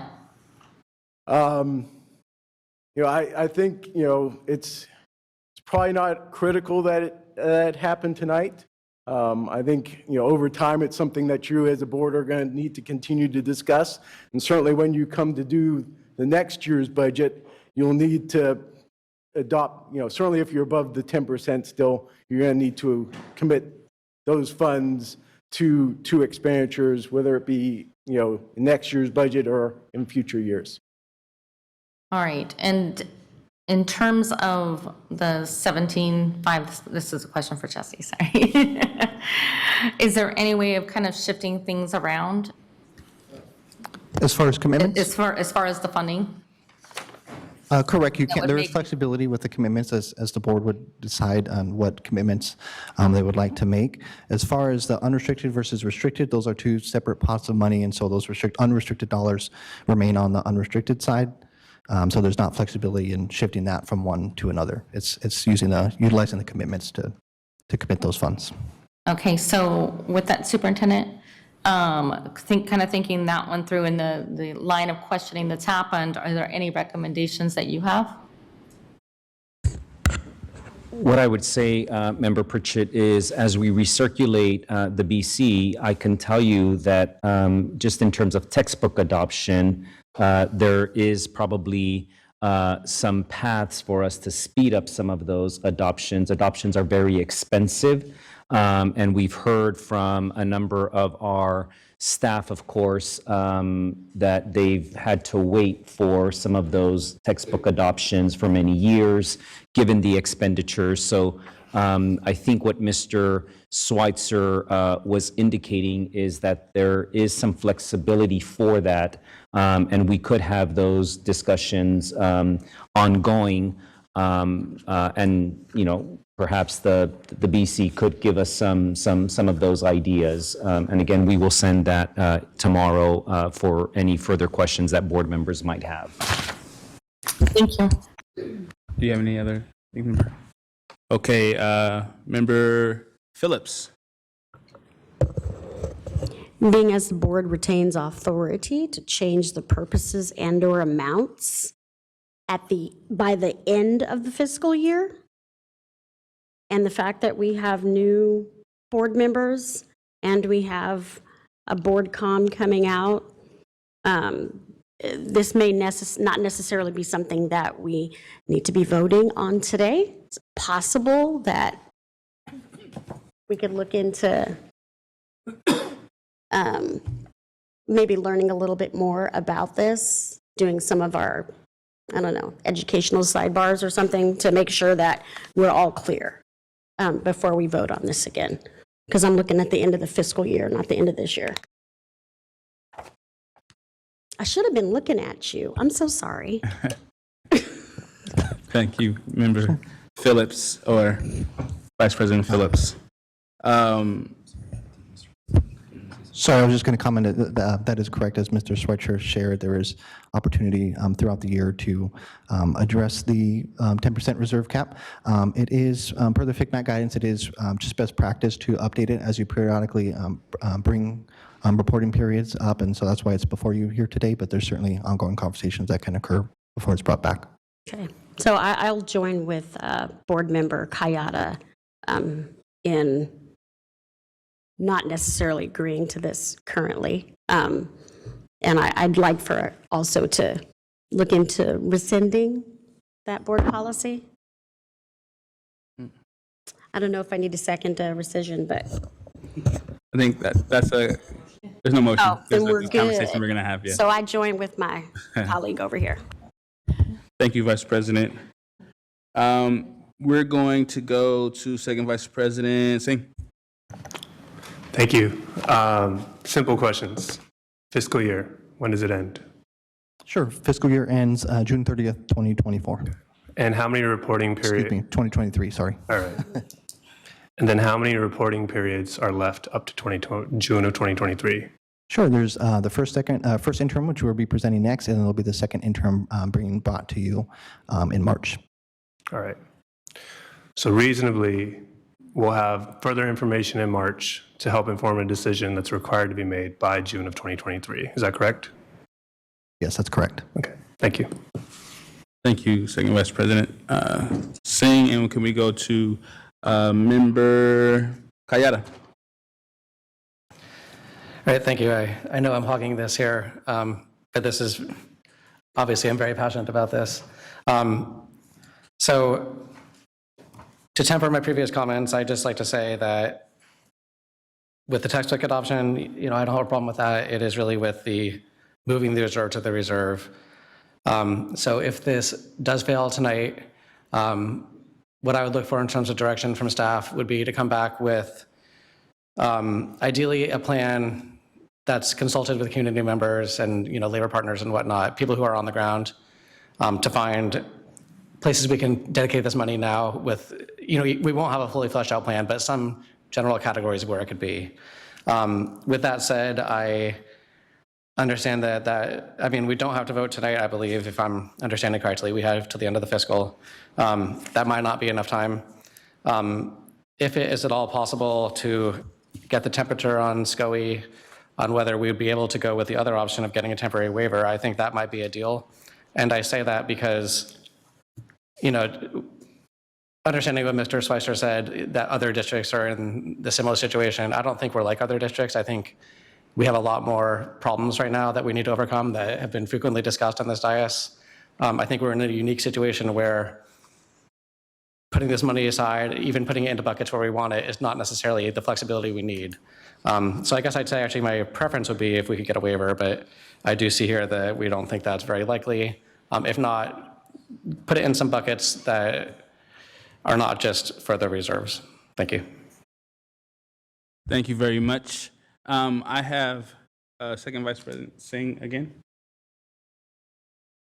Oh, It's okay. It's just, I mean, I really agree with the concerns that we're talking about.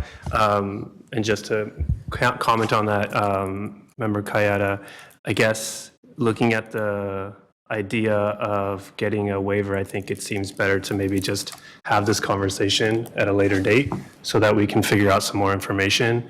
I'd like to make an informed decision. And it doesn't seem like if we don't do this textbook adoption budget today, that it's going to slow down the implementation of textbooks. Unless something's telling me that if we don't vote on this, we're somehow not getting books out to our students tomorrow. But that doesn't seem to be the case. That's correct. That would not impact that.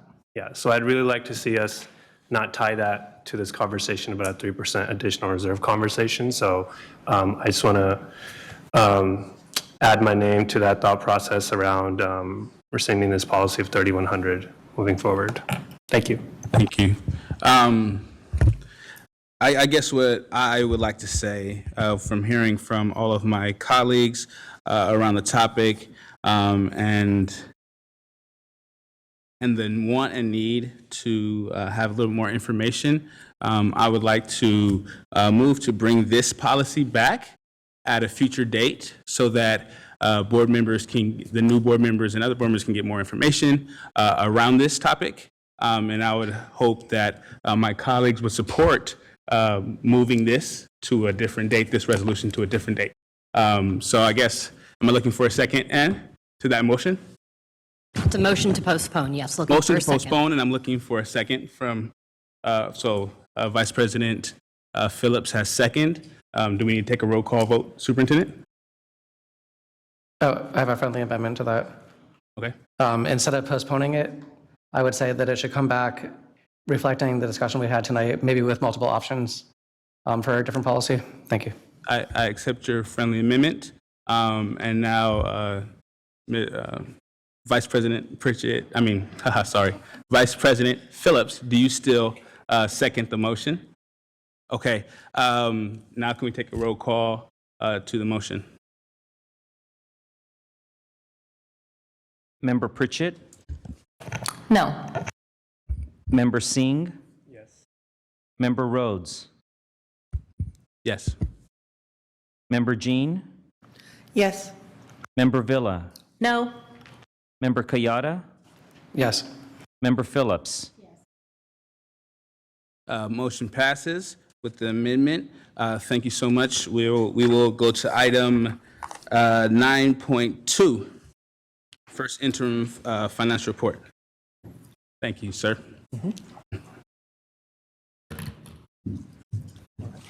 Stay up here for the next one.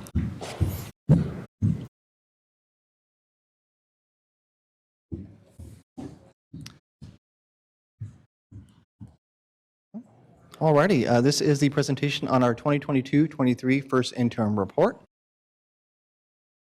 Just before we jump in, wanted to share an acronym table. I know there's quite a few here on the screen, but just wanted to share this as a reference point. As we go throughout the presentation, we will have some of these incorporated within our slides. And also wanted to note that those items highlighted in red are to indicate that they are one-time restricted funding sources. First, starting off with the agenda, we'll be taking a look at the financial reporting requirements and our district's fiscal status. We'll then be moving on to the first interim overview, followed by unrestricted and restricted changes. Next, we'll be taking a look at our multi-year projections update, followed by areas of need and a summary. Lastly, you'll be up for approval of the 2022-23 first interim budget. California School District financial reporting requirements. Per Education Code, school districts have to have 2 financial reporting periods, the first being first interim, which we are presenting tonight, and the second being the second interim, which is presented in March and has the actuals through January 31st. has actuals through January 31st. If either of these reporting periods a district receives a qualified or negative status, they are required per ed code to provide a third interim report, which is actuals through April 30th. Taking a look at a high level of the first interim overview and compared to where we were at the adopted budget. So as you may recall, back on June 23rd, the state budget was still not finalized, so there was a number of items that were, or a number of uncertainties, including surrounding the COLA, ADA relief, as well as one-time funds. And then a week later, the state enacted budget was put in place. This did see a number of changes, including additional LCFF investment or augmentation, the total of 6.7%. We also had additional transportation funding added. We also saw the addition of arts, music, and instructional materials discretionary block grant and one-time restricted funding source. And we also saw another one-time restricted funding source in the form of the Learning Recovery Emergency Block Grant. Lastly, we saw the addition of ongoing restricted funding source in the form of the Expanded Learning Opportunities programs. So that brings us to where we are today. The first interim report incorporates these changes from the state enacted budget. It also includes any other fund balance commitments and areas of need that have been added to the district, or to the budget, excuse me. It also includes any other budget revisions that have occurred since the district adopted budget. Another important piece is that it includes the updated beginning fund balances from our 21-22 unaudited actuals. So just taking it back to June 23rd, at that point in time, we're still working with our estimated actuals. The prior fiscal year, 2021-22, had not been closed yet, so there were still a number of revenues and expenditures that had to be reviewed and closed out. That was finally completed during the unaudited actuals period that was brought to the board back in September. And so these figures result in the ending fund balance, which then flows into the beginning fund balance for our first interim report. Lastly, there is a number of one-time carryover revenue and expenditures added into the budget from the 21-22 year. This takes a high-level look at the adopted budget versus first interim on the revenue side. As you can see, we were projecting at adopted about $690 million in revenue, and here we are today projecting about $857 million, or an increase of $167 million in revenue. This is split into two buckets. The first being unrestricted, which sees a decrease of approximately $18 million, and the restricted side, which sees an increase of $185 million.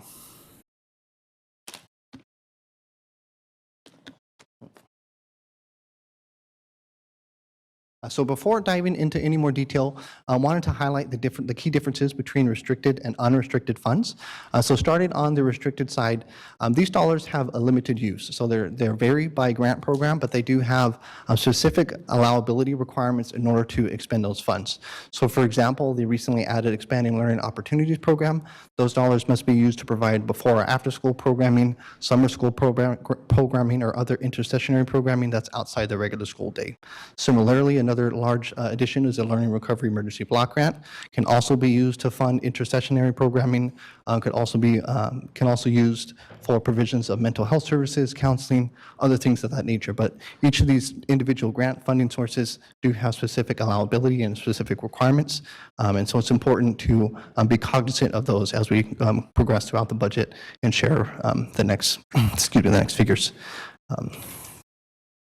On the unrestricted side, these typically do have more flexibility. This is where the largest piece of our funding comes from. This is our LCFF, or local control funding formula. However, there is one bucket under the unrestricted side that does have some limitations. That is our supplemental concentration funds.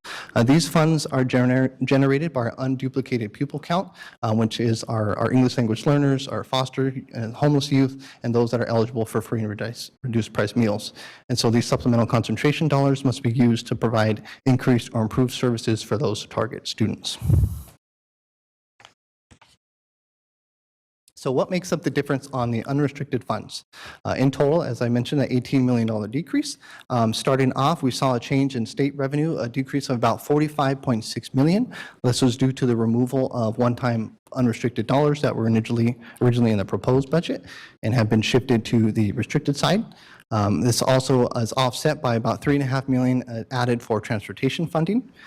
Next, we see an increase in the LCFF COLA. This is a total, this is the increase in the investment on top of the base COLA. So it went from 9.86% to 13.26%, as well as the addition of ADA relief.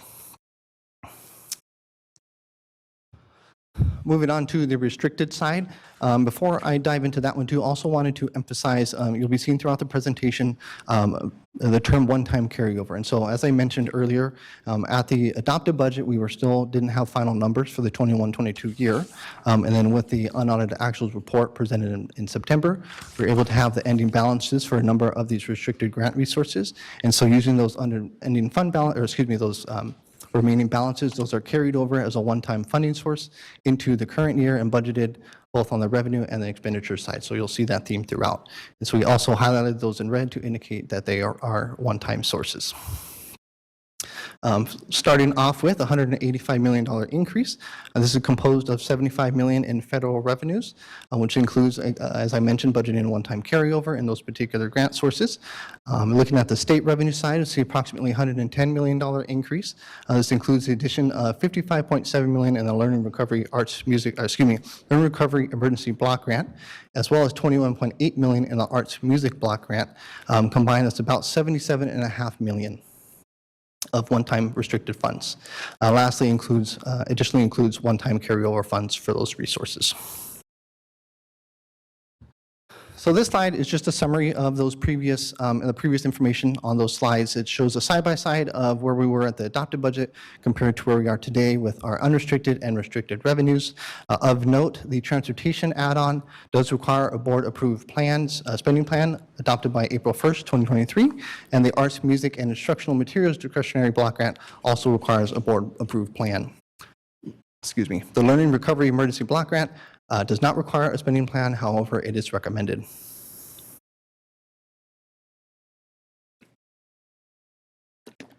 This slide takes a look at our unrestricted expenditure changes.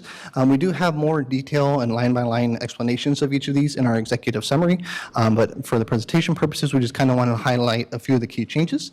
Starting on the certificated salary side, we see a decrease of approximately $2 million. This was a result of one-time savings recognized of the one-time vacancy savings recognized at the first interim. Looking at benefits, about a $2.8 million decrease. This is again recognizing one-time savings, both related to the salary adjustments from certificated as well as health and welfare.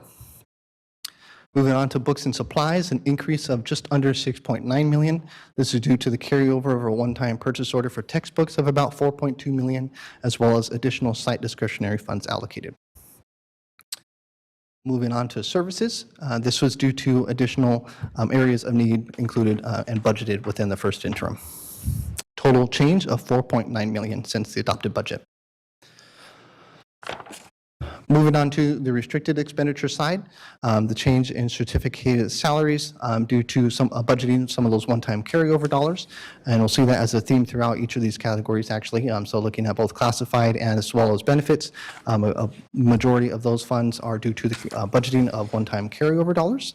Looking at books and supplies, 23 point, oops. There we go. It's back. Books and supplies of $23.3 million does include a large chunk of one-time carryover budgeted within that category as well. And then looking at contracted services and other operating costs, again, one-time carryover dollars budgeted, as well as the budgeting of the Expanded Learning Opportunities Program. A total increase since adopted budget of $123.7 million. This slide shows how those previous revenue and expenditures for the current year flow into the combined beginning and ending fund balance. As you can see, the top table is representative of our first interim budget, and the bottom table is where we were at the adopted budget. Starting with the unrestricted column, the left column there, about a $30.3 million increase on the unrestricted side and a $49.4 million increase on the restricted side, with a combined ending fund balance of $189.6 million. And compared to the adopted budget, where our combined ending fund balance was approximately $109.5 million. One of the other key differences I wanted to point out as well, again, as a result of the unaudited actuals, the second line from the bottom on the bottom table is the beginning fund balance as of the adopted budget. That was working with the estimated actuals figures. And so as you see in the first interim, that same line is now updated with the beginning balance figures from our unaudited actuals. Moving on to our multi-year projection revenue assumptions. So starting off with the unrestricted revenues assumptions, it does include COLA, LCFF COLA of 5.38% and 4.02% in the two subsequent years. Federal, state, and local revenues projected to remain constant, and we do project an increase in contributions to special ed in each of the two subsequent years. Moving on to the restricted side, in 23-24, as I described in the prior slides, those one-time carryover dollars are one-time in nature, and so as we look at the 23-24 year, those are then backed out or reduced from the budget. And so there's $77 million accounted for there with those various resources, including title program, CSI, ESSER dollars, ELOG, and ACES. In 24-25 year, we see an additional reduction of $43.2 million, and this is to remove the one-time ESSER 3 funds that are projected to be fully expended by the end of the 23-24 year.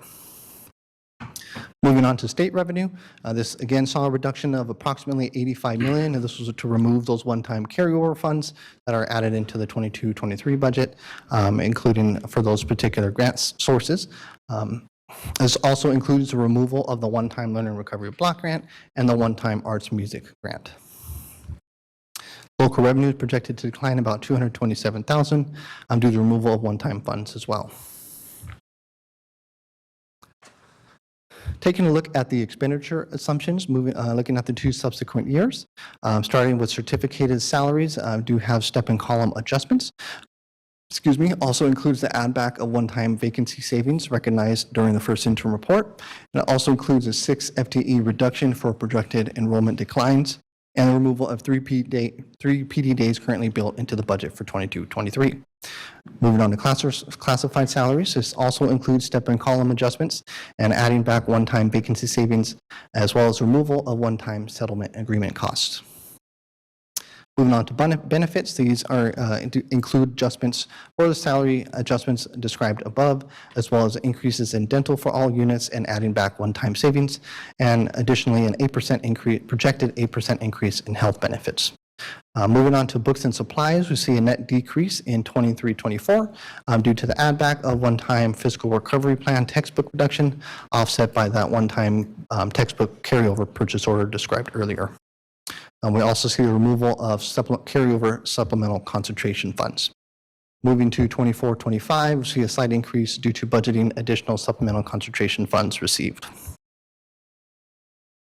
Services decreased by about $1 million to account for removal of one-time district areas of need budgeted in the current year, as well as an increase in 24-25 for projected increases in supplemental and concentration funds. Moving on to the restricted side, starting with certificated and classified salaries. Again, both of these categories include adjustments for step and column costs, as well as the removal of one-time expenditures. These are offset by projected additional special education positions. And then looking at 24-25 year, adjustments again include the removal of those one-time ESSER 3 funds that are projected to be fully expended by the 23-24 year. Some of those positions funded with ESSER 3, and we'll dive into this a little more in the presentation, but those positions budgeted under ESSER 3, in order to fully sustain those in the multi-year projections, are shifted in the 24-25 year to the learning recovery and the arts music block grants. Moving on to benefits, including adjustments in both of the subsequent years to reflect the salary changes noted above and a projected 8% increase in health benefits. Lastly, books and supplies and services both reduced due to the removal of one-time carryover funds for those various grant resources. Adjustments also include increases to special education materials, supplies, and services. So this slide takes the combined, and I apologize, it's a little hard to read some of these numbers, but this slide takes the combined multi-year projections and shows how those revenue and expenditure changes shared on the previous slides flow into our multi-year projections and form our beginning and ending fund balances as we look throughout each of the 3 years. So as you can see, in the rightmost year in 24-25, projected net increase of $7.5 million on the unrestricted side. That's the leftmost column of that third year. And then moving on to the restricted column of that year, about a $37.7 million decrease. The majority of that is due to budgeting the expenditure, those ESSER 3 expenditures under the Learning Recovery and Arts Music grants. In total, 179.2 million, excuse me, 0.1 million ending fund balance in 24-25. Before getting into the next portion of the presentation, I wanted to highlight the ESSER 3 funded positions that are currently built into the budget and as well as in the multi-year projections. Again, in that third year out, funded with the Learning Recovery and the Arts Music block grants. Some of these positions include counselors, psychologists, student support specialists, teachers, social workers, other positions that are critical to supporting our students and our community. And so as we look at the next slides, we kind of wanted to highlight a summary of our multi-year projections to show the investments in those positions as well as additional funds available to meet areas of need. So starting off with the restricted side, those on the left-hand side it mirrors the right. Sorry, the unrestricted should be probably below the restricted. So we'll start with the restricted side. We saw about $77.6 million in one-time grants. This is the combination of the Learning Recovery Learning Recovery Emergency Block Grant and the Arts Music Grant. Subtract from that approximately $34 million in ESSER 3 positions that were budgeted in there in the third year out, as well as back out about $4 million in professional learning budgeted under those resources as well. That leaves $39.8 million in one-time restricted funds available to be allocated. And then moving on to the unrestricted side, as I pointed out too in the multi-year projection slide a few moments ago, in that third year out in 24-25, the unrestricted increase projected is $7.49 million. And so there's a $7.49 million ongoing unrestricted funds potentially available to meet areas of need. Mr. Castillo, I just want to very quickly interject, particularly for our new board members.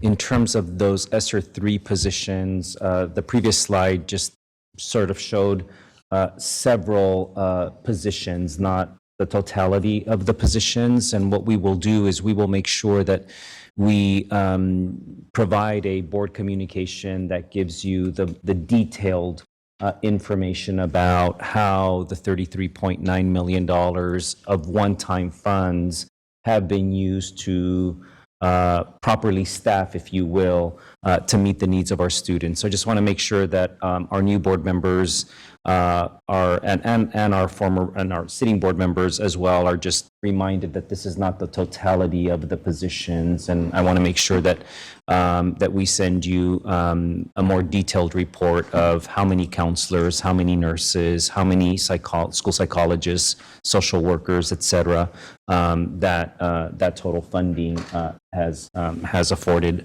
in the district. So that's something that we will do in short order.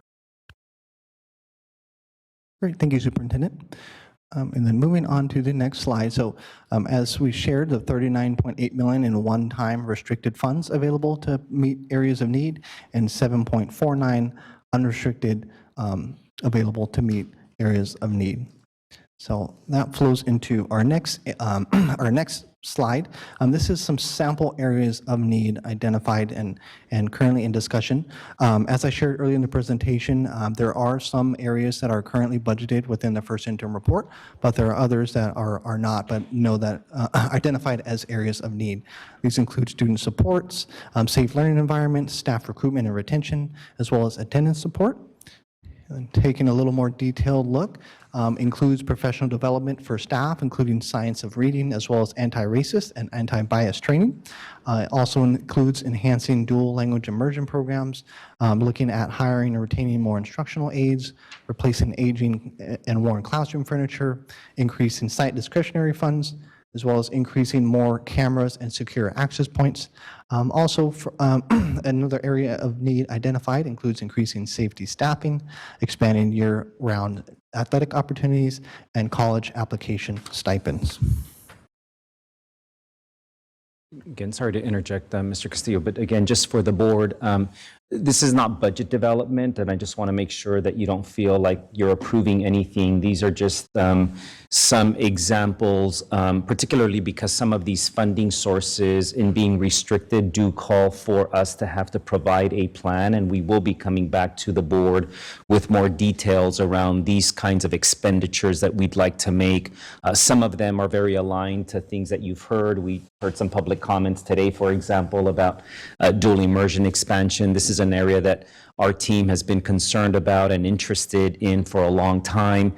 And it happens often that in our quest to provide dual immersion programs, we sometimes don't think long-term, and so we typically start with a K-6 dual immersion program, and what you heard today, for example, from public comment is what happens in middle school. And so we are developing just internally, what would those plans look like from a master scheduling perspective? How many more teachers would we have to hire? How many more supports would we have to hire? And just preliminarily, I can tell you that if we were to think about expanding our dual immersion programs across the district that we have today to make them K-12, it probably would be about a $5 million expenditure. And of course, we would want to make sure that that's an ongoing and sustainable investment so that students can in fact be promised and can go through an entire K-12 dual immersion experience. We're very fortunate as a district that we embrace that kind of diversity, and so we have dual immersion programs in Mandarin and Cantonese and Hmong and Spanish. And so again, this is not really budget development, so please don't treat this as you're adopting or approving any actual expenditures, because we don't have them. We don't have the details that we would want you to have as a board. Thank you, Superintendent. Moving on to risks and opportunities. Starting off with risks, there's uncertainty regarding ongoing state funding for K-12 districts, as well as potential future impact of recessionary economy, enrollment instability, as well as potentially additional unfunded COVID-19 related expenses.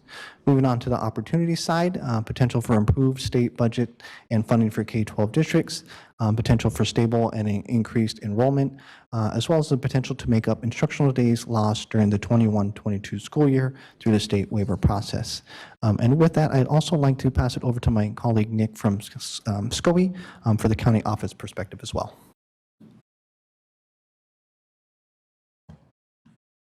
Mr. Schweitzer. Welcome back, Mr. Schweitzer. Yeah, thanks. I don't think I have too much more to add based on the risks. Other than what the LAO has projected. I've also heard similar things from representatives from the State Department of Finance. So again, we'd encourage you, as you do have an incredibly strong budget at the moment. This is certainly the best budget you've had, the most fiscal resources you've had in several years, perhaps a decade, I don't know, a long time. So it is an opportunity to make some investments.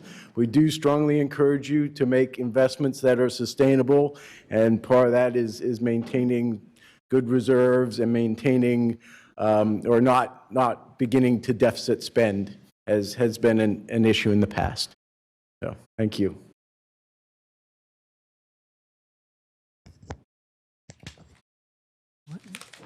Moving on to the summary.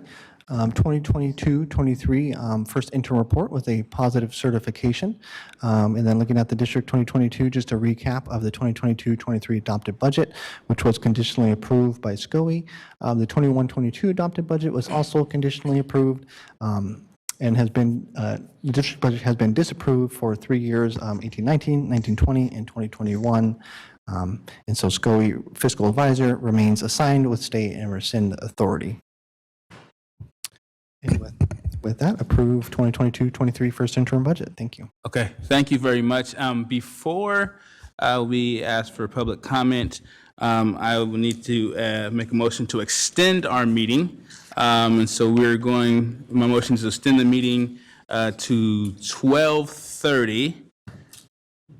Do we have a second? It's 12:30 at the maximum, guys. We want to make sure we have it on there. Hopefully we get done before that, but 12:30 maximum. So that's motion. Do we have a second to do that? Thank you. All in favor, say aye. Aye. No. Okay, motion passes with 1 no, 2 no's. All right. 3 no. Motion still passes. Let's keep on moving. Approved. So great, thank you. Now, do we have any public comment? We do not. Okay, this opens up to board discussion, and we will go to Member Jean. Looking at the high amount of money in our restricted reserve, or restricted budget, I just wanted to confirm, is that predominantly based in supplemental and concentration monies? Or are there other restricted monies I'm not thinking about? And when I say predominantly, I mean predominantly. Don't give me all the details. Sure. So looking at the restricted side, those would actually not include the supplemental concentration. Those do have limitations to those, how those can be spent, but those are on the unrestricted side. For the restricted fund balance, those are primarily composed of the learning recovery and the arts music block grants, which are received this year, but not fully budgeted on the expenditure side, so those fall to that reserve balance. Thank you. Thank you so much. And Second Vice President Singh. Thank you for that presentation. I'm actually on slide 8. So just a simple question. It says that we removed 49 million in expected unrestricted funds and shifted those to restricted funds. So is that one block of funding that you can talk about on what that 49 million was? Sure, and I probably shouldn't have used the term shifted, I apologize, but from the state enacted budget, what originally was proposed was to have a $49 million unrestricted one-time funding source for this school year. By the time the state enacted its budget, instead of having that one-time funding source, it had implemented the Learning Recovery Emergency Block Grant and the Arts Music Block Grant on the restricted side. And so those were removed. So we still have that 49 million and we've moved it to restricted, or we don't have that 49 million? The latter. So the 49 is moved out of removed from the budget due to the state enacted budget. And then we add to the restricted side, the learning recovery and arts music block grants. Okay. Thank you. Member Kayada. Okay, thank you. I guess one question and then one request for the future. So the question is, do you have any update for us tonight on getting back the money that we lost from the strike, the penalty? Sure, and the next presentation on the agenda will also go over some of the detail regarding our audit. But yes, the total impact was about 47 million. That includes about 46.1 on the district side and about 730,000 on the charter school side. And those are recognized in our 21-22 year as accounts as an adjustment to our revenue. And I believe we're seeking a waiver from CDE. Is that ongoing? There is the potential for a state waiver process, but that is still an ongoing conversation. Okay. And then my request would be, I would like to see at a future meeting some sort of analysis on our budgeting in the past. If there are certain areas, because I've been looking at these for multiple years and making comments about it on the other side of the dais. It seems like we're off by a lot in many cases, which is understandable. But if there are certain areas that we are frequently off by, if we can identify what that is and how to account for that in the future, I would just be curious to see the data. And if it really is, we're off here sometimes and here sometimes, okay, then at least we understand when we're looking at the next budget. So I'd just like to have that data before we look at a future budget. I don't know if there's other comments, but whenever there's a chance, I'd just like to say, really happy that we're looking at a positive certification here, and I would be glad to move approval. Thank you so much. Then we're going to go to Member Pritchett. There's already a motion on the table, so there's no discussion after that motion, so I will second. Thank you so much for that, Member Pritchett. So we're going to go student preferential vote. Preferential vote on the... Aye. Okay, and then we'll do board member roll call. Member Villa? Aye. Member Jean? Aye. Member Pritchett? Aye. Member Rhodes? Aye. Member Singh? Aye. Member Phillips? Aye. Member Kayada? Aye.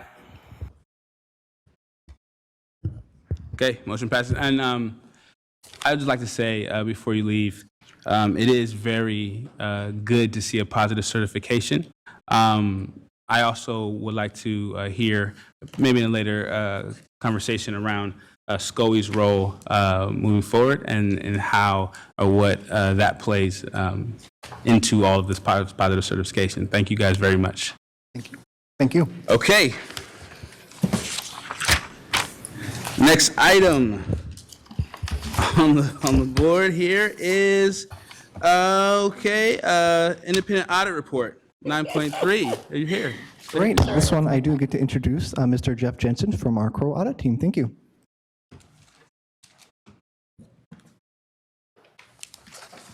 All right, thank you. Good evening. I'm Jeff Jensen. I'm a partner with Crow and your engagement partner for the independent audit. And I have a brief slide presentation here that boils down the 103-page report into a few slides here. So at the time of the evening, I'm sure you appreciate that. All right.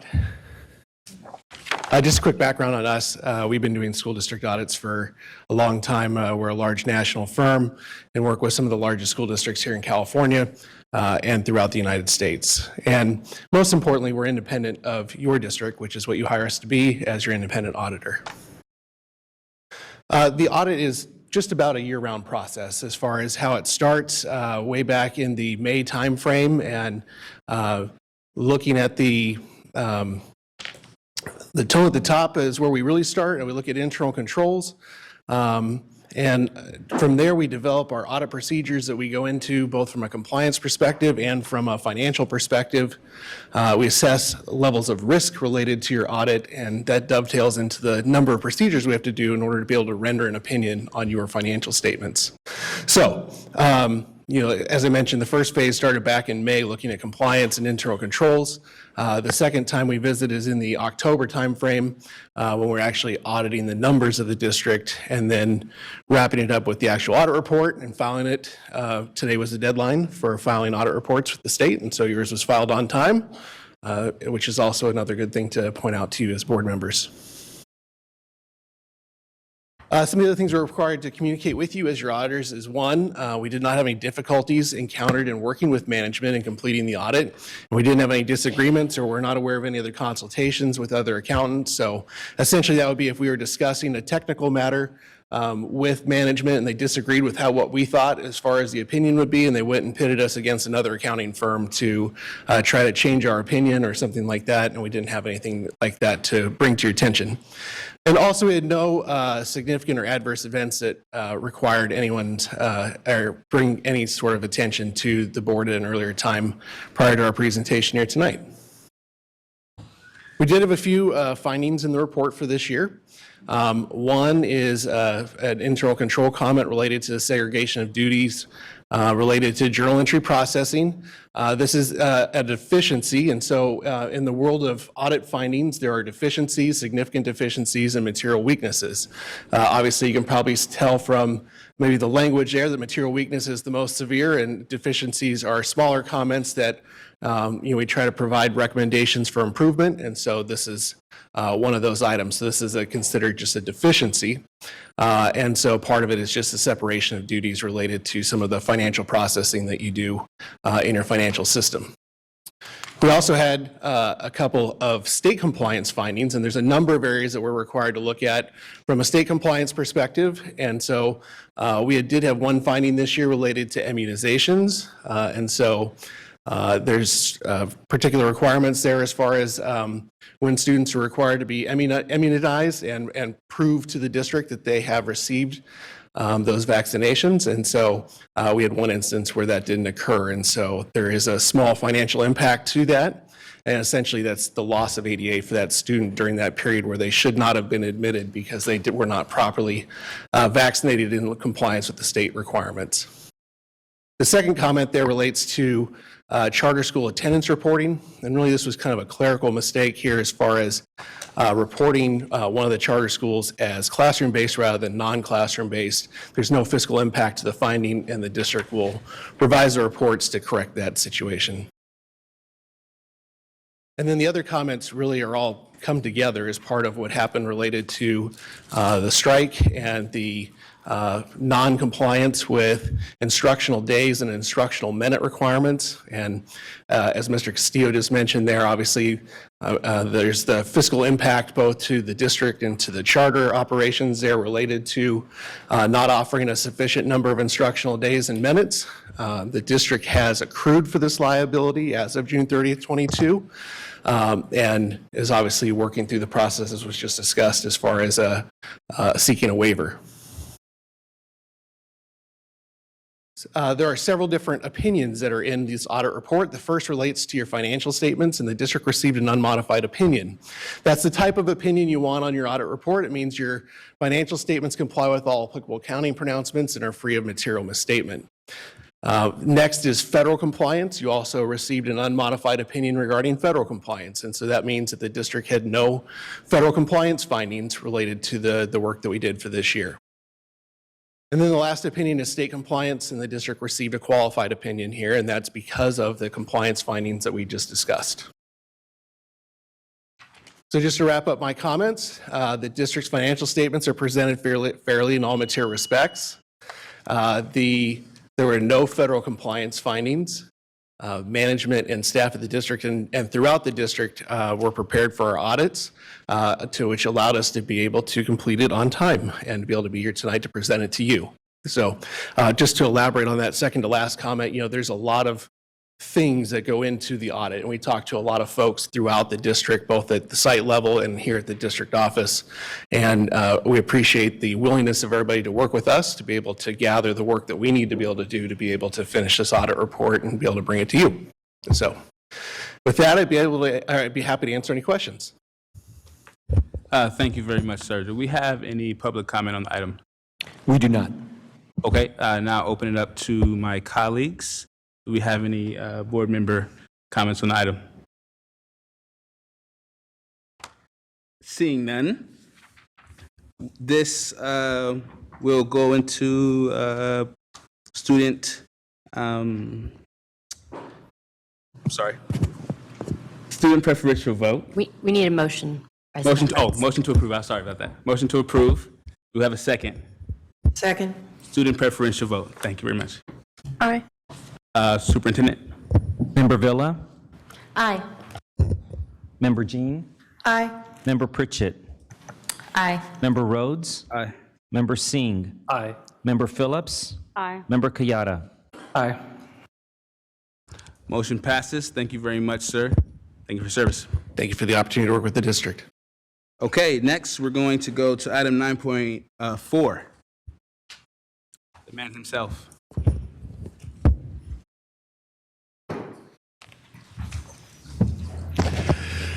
Good evening, President Rhodes, Superintendent Aguilar, Member McGurk, board members. Today, I want to present on and ask for your approval on Board Policy 7310, naming of facilities. This was first shared with the board at the last meeting on November 17th. This is the second time coming to the board. No additional changes to the policy have happened from that first meeting until today. Real quick acronyms, you'll only see one throughout this presentation. BP stands for Board Policy. So why I'm asking for your approval tonight is because Board Policy 7310, the naming of facilities, was last updated in the late 1990s. The language was really brief, rather short, and really only focused on naming facilities after individuals living or deceased and geographic locations. It really outlined a very vague process for community engagement and allowed for the renaming of facilities only under extraordinary circumstances, which was also quite vague. So the proposed policy revisions before you this evening calls for the renaming of facilities that incorporates the district's mission and vision, core value. Allows for the naming of facilities to focus on a number of different areas beyond just individuals and geographic regions, but also landmarks, cultural events, historic events, flora and fauna within our region. It also allows for the naming of facilities that incorporate academic focus of those facilities as well. It doesn't, it still retains the ability to name facilities after individuals, but it's much more stringent and focuses on individuals that have been deceased and that their primary legacy relates to and is in line with the district's mission and vision. And it refines language around the oversight and encouragement of community engagement. So the impetus for the policy changes are the current naming or renaming efforts of Sutter Middle School, Kit Carson International Baccalaureate, and Peter Burnett Elementary School. And the proposed revisions also clean up just the naming process in general. Over the last few years since I've been with the district, I've seen instances where names of facilities are brought to the board and there isn't much community engagement or as much robust community engagement as we would like to see. Also, there's been question about the naming of facilities after individuals who were currently still living and their legacy hadn't yet been written. So this policy works to clean up a lot of those issues, concerns. So the next steps are to ask for your approval of tonight's policy revisions and continue working on the renaming efforts of Sutter, Kit Carson, and Peter Burnett. I know that many of you are probably very interested on the renaming efforts of Sutter, Kit Carson, and Peter Burnett. This would be a first step to that. Please allow me the opportunity to come back and give you a much more detailed update on those items. Thank you very much. Do we have any public comment on this item? We do not. Seeing we have a couple of board comments, we'll go to Member Pritchett. Thank you, President Rhodes. Thank you, Nathaniel, for this, Mr. Browning, for this presentation. I'll move this from conference to action. Member Pritchett, do we see you has a second to move it from conference to action? Second. Okay, so moved. We're going to move into action. Now we have, yes, we have Second Vice President Singh. Thank you. Seeing these schools are in my area, so I definitely do have an interest. I have a question. I'm looking at California Education Code 221.2, which talks about mascots as well. Have we had a conversation about mascots? Can that be included? Is that something we've discussed yet? It's kind of I guess it's a question for you, but also a question that opens up for the board as well, but would love to hear from you. Yeah, so going into the renaming conversation around the 3 sites mentioned in this presentation, we also know that there are some mascots that need to be addressed. Most notably, Hiram Johnson and West Campus. They're both mascots, are both warriors, but they have stereotypical mascots still in place that look very similar to a Plains Indian. And so it's always been part of the renaming process to focus on the renaming of these sites because of the egregious nature of the names that they carry. But then the second portion of that would be going in and getting rid of and addressing those mascots at those 2 sites. Thank you. I just want to note that for me, I had to do my homework on those names, but I don't have to do my homework when I visit Hiram Johnson, right? In terms of feeling offended, seeing something that offends our Indigenous community members, thinking about things that we have done to take steps to acknowledge folks. I think there's a lot of space. I think there's land acknowledgements and other things, but sometimes doing the very basic thing of acknowledging someone's existence as a human being and not as a mascot is a great first step. So I would just welcome us to have that conversation as well at some point, that we include the mascots specifically as a part of this discussion and include the community to give comment. But I also want to specifically state that if we're going to be removing Indigenous mascots, that we explicitly include the Indigenous community in conversations for situations like that. Thank you. Thank you very much. Member Villa. Thank you for this.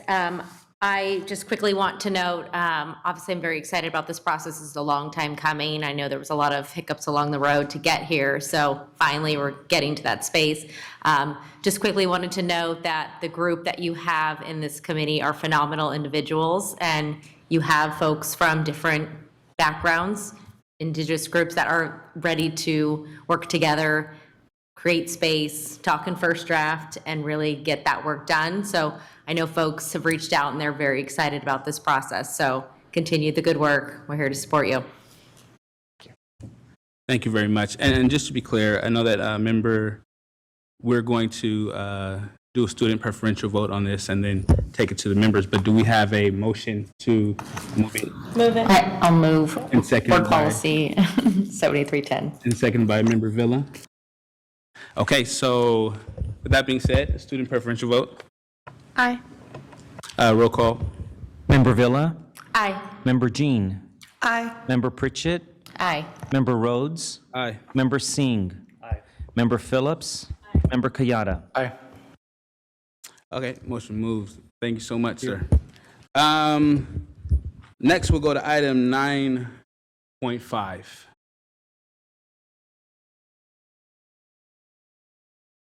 She's coming up. Hello.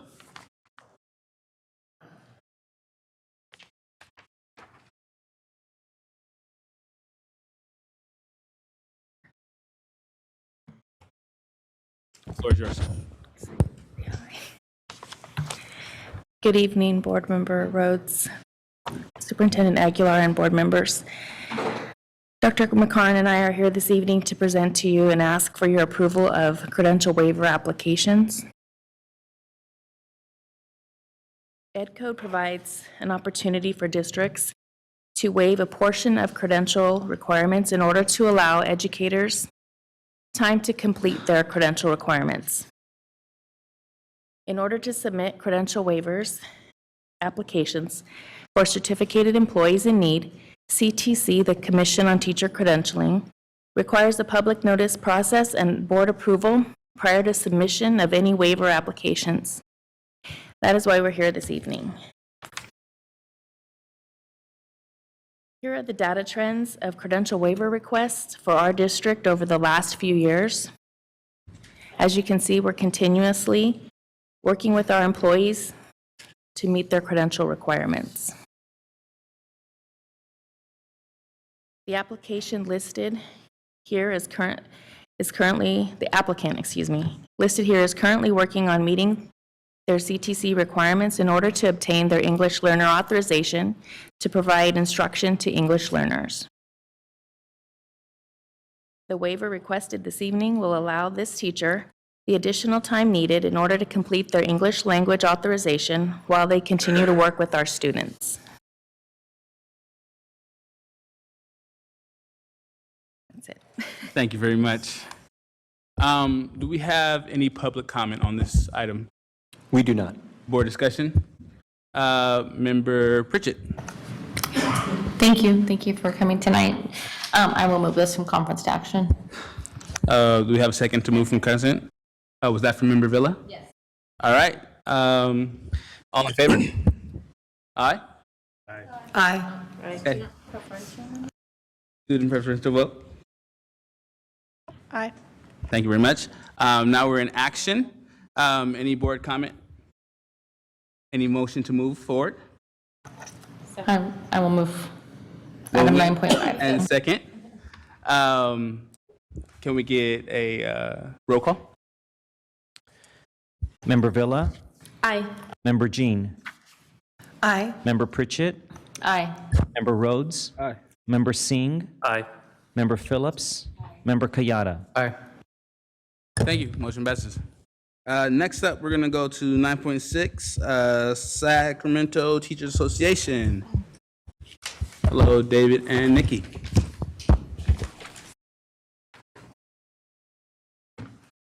Sheesh. Good evening. So if you notice on the agenda, the next item is our report. So if we were allowed the time just to roll into that rather than come back. We won't need too much, but good evening. As you know, I'm David Fisher, president of the Sacramento City Teacher Association. First, staying with the theme of the evening, I want to start by welcoming Member Jean, Member Kayada, and Member Singh. It's great to see you all up there, and we are really looking forward to a board that can work with their labor partners and their staff to really move the district forward. We immediately have a great opportunity to build a foundation for a better relationship going forward. Our reopener. Last spring, the staffing crisis and the district's mishandling of it led to an 8-day strike. And while some progress occurred, there is much work yet to be done. Today, for example, there are over 125 full-time equivalent vacancies in the certificated bargaining unit alone, leaving thousands of students every day without a certificated educator. What you're receiving right now is our Sunshine proposal. According to the provisions of the April 3rd, 2022 tentative agreement between SCUSD and SCTA related to the 2019 to 2022 successor contract, the parties agreed to, quote, resume negotiations on reopeners on or before December 1st, 2022, end quote. The parties agreed to reopen an Article 12 compensation, quote, plus one additional article selected by the district and one additional article selected by SCTA, end quote. On November 28th, 2022, SCTA requested bargaining dates from the superintendent to begin negotiations consistent with this agreement. On November 30th, 2022, the superintendent responded the district would sunshine its proposals at tonight's meeting. We responded by asking for time to present our sunshine proposals tonight and then offered bargaining dates so the bargaining could begin as soon as tomorrow. On December 9th, 2022, the superintendent responded with the following, quote, with the certification of the election yesterday, the district has 3 new governing board members. Therefore, the district plans to sunshine its initial proposal for reopener negotiations at our January board meeting, end quote. The January board meeting is scheduled for January 19th, 2023, and the district yet has offered any dates to meet. Nevertheless, and consistent with our April 3rd, 2022 tentative agreement, SCTA hereby gives notice of its intent to reopen negotiations in the following articles. Number 1, Article 12, compensation. As was discussed tonight, SCUSD is in the best financial position in its history. For 12 of the last 13 years, in fact, the district has ended each fiscal year with a surplus. In the last 3 years alone, according to the district's own unaudited actuals, SCUSD has ended each year with significant surplus. In 2019-20, he ended with a $23.5 million surplus. In 2021, $19 million surplus. 21-22, $44 million surplus. In each of those, the superintendent and the Sacramento County Office of Education projected massive deficits of $12.3 million in 1920. They projected a $75.3 million deficit in 2021 and a $6.7 million deficit in 21-22. In short, the superintendent and the Sacramento County Office of Education have been wildly inaccurate in their budget projections and perpetuated a provably false narrative that the district was on the brink of insolvency. Fortunately, the district finances are currently so robust that the school board is required to spend down the amount in the SCUSD unrestricted reserve fund that exceeds 10%. Approximately $77 million. That is an additional $36 million more, or in addition to the roughly $750 million regular budget. Notably, SCUSD staff is projecting a 3-year budget that reflects the district's structural surplus. A surplus of $30.4 million in 22-23, a surplus of $23.3 million in 23-24, and $7.5 million in 24-25. The district's ongoing increase to its LCFF funding for 22-23 is 12.86%. And the state's legislature has already begun to propose additional ongoing increases in the outlawing years that exceed the COLAs used in the district's current first interim budget calculations. We also know from experience the district has grossly underprojected Sac City's strong financial performance, and every expectation is that the actual surpluses for 22-23, 23-24, and 24-25 will be significantly higher than the first interim budget projections.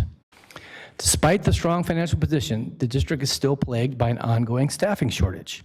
As of December 6, 2022, according to the information provided by the superintendent, SUSD had 125.998 full-time equivalent vacancies, just among certificated staff, likely the highest rates of vacancies of perhaps any large school district in the entire state of California. While other districts dramatically raised pay of the substitutes, the district refused to extend the increase to substitute pay negotiated in April 2022, and subsequently reduced substitute pay by 25%. To fill vacancies, the district has resorted to spending millions on outside contractors in violation of our agreement, and thereby exposing the district to millions in back pay, liabilities, and legal fees. That matter, too, is headed towards arbitration. And I will add, many of our schools, and certain ones are impacted more than others, are daily without substitutes and having once again to combine classes or have students in the cafeteria. And as mentioned, the other districts surrounding us have raised rates for the substitutes extremely, while we've, like I mentioned, for whatever reason, reduced our substitute pay by 25%. Our proposal on Article 12 will address these issues and take additional and significant steps to meeting our community's goal and expectation that every student has a qualified educator in the classroom who reflect the diversity of our community. The second article that we'll open is Article 17, class size. The agreements we negotiated in April 2022 to settle the strike took major strides to address workload issues that affect our students' learning conditions. Unfortunately, the district first refused to fully implement those agreements. An arbitrator has just been selected to ensure compliance with the agreement, and then refused to extend those agreements beyond June 30th, 2022. In addition, studies have repeatedly shown that students have a greater opportunity to succeed when class sizes are lower and there are additional support professionals available to provide services to students. Additional unfair practice charges are pending based on the superintendent's refusal to discuss the implementation of MTSS as well as community schools. Our proposal will provide an opportunity for us to develop a shared vision with enforceable standards for providing the education that our students deserve via the staffing of certificated staff, including at community schools. Having learned lessons from the past and with new leadership on the board, we hope that this round of negotiations is constructive and collaborative with decision makers at the bargaining table, ready and willing to work with us to ensure that our students receive the education they so richly deserve. Thank you. Thank you for that. Do we have any, it's an information item, but do we have any public comment? We do not. Okay, and do we have any board comment? Member Villa? Yeah, I just want to note, moving forward, if we're going to have documents that are provided to us, can we get a source of information at the bottom, similar to when we have our presentations that have acronyms? Mr. Fisher, it'd be really helpful if you're noting facts stated on this, that highest rates and such. If you could just create a site or cite that work so I know exactly where that's coming from, because I would like to see if that's the accuracy of that statement. Thank you so much. Okay. Oh, thank you so much, Mr. Borsos. I appreciate that. If you could provide that in an email, that'd be wonderful. Thank you. Next what we'll do, any other board comments? This was only an informational item. So we'll go to item 10.1, employee organization reports. We heard from SCTA, is SEIU, TCS, or Teamsters or UPE here? No? Okay, do we have any of item 10.2, district advisory committees? Do we have the community advisory committee, ELAC, LCAP, Student Advisory Council, African American? Do you have anything to report? No? Okay, LCAP? Come on down, Frank.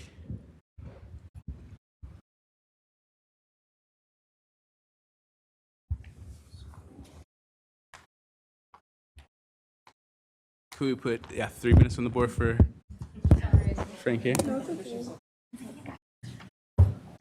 Floor is yours, sir.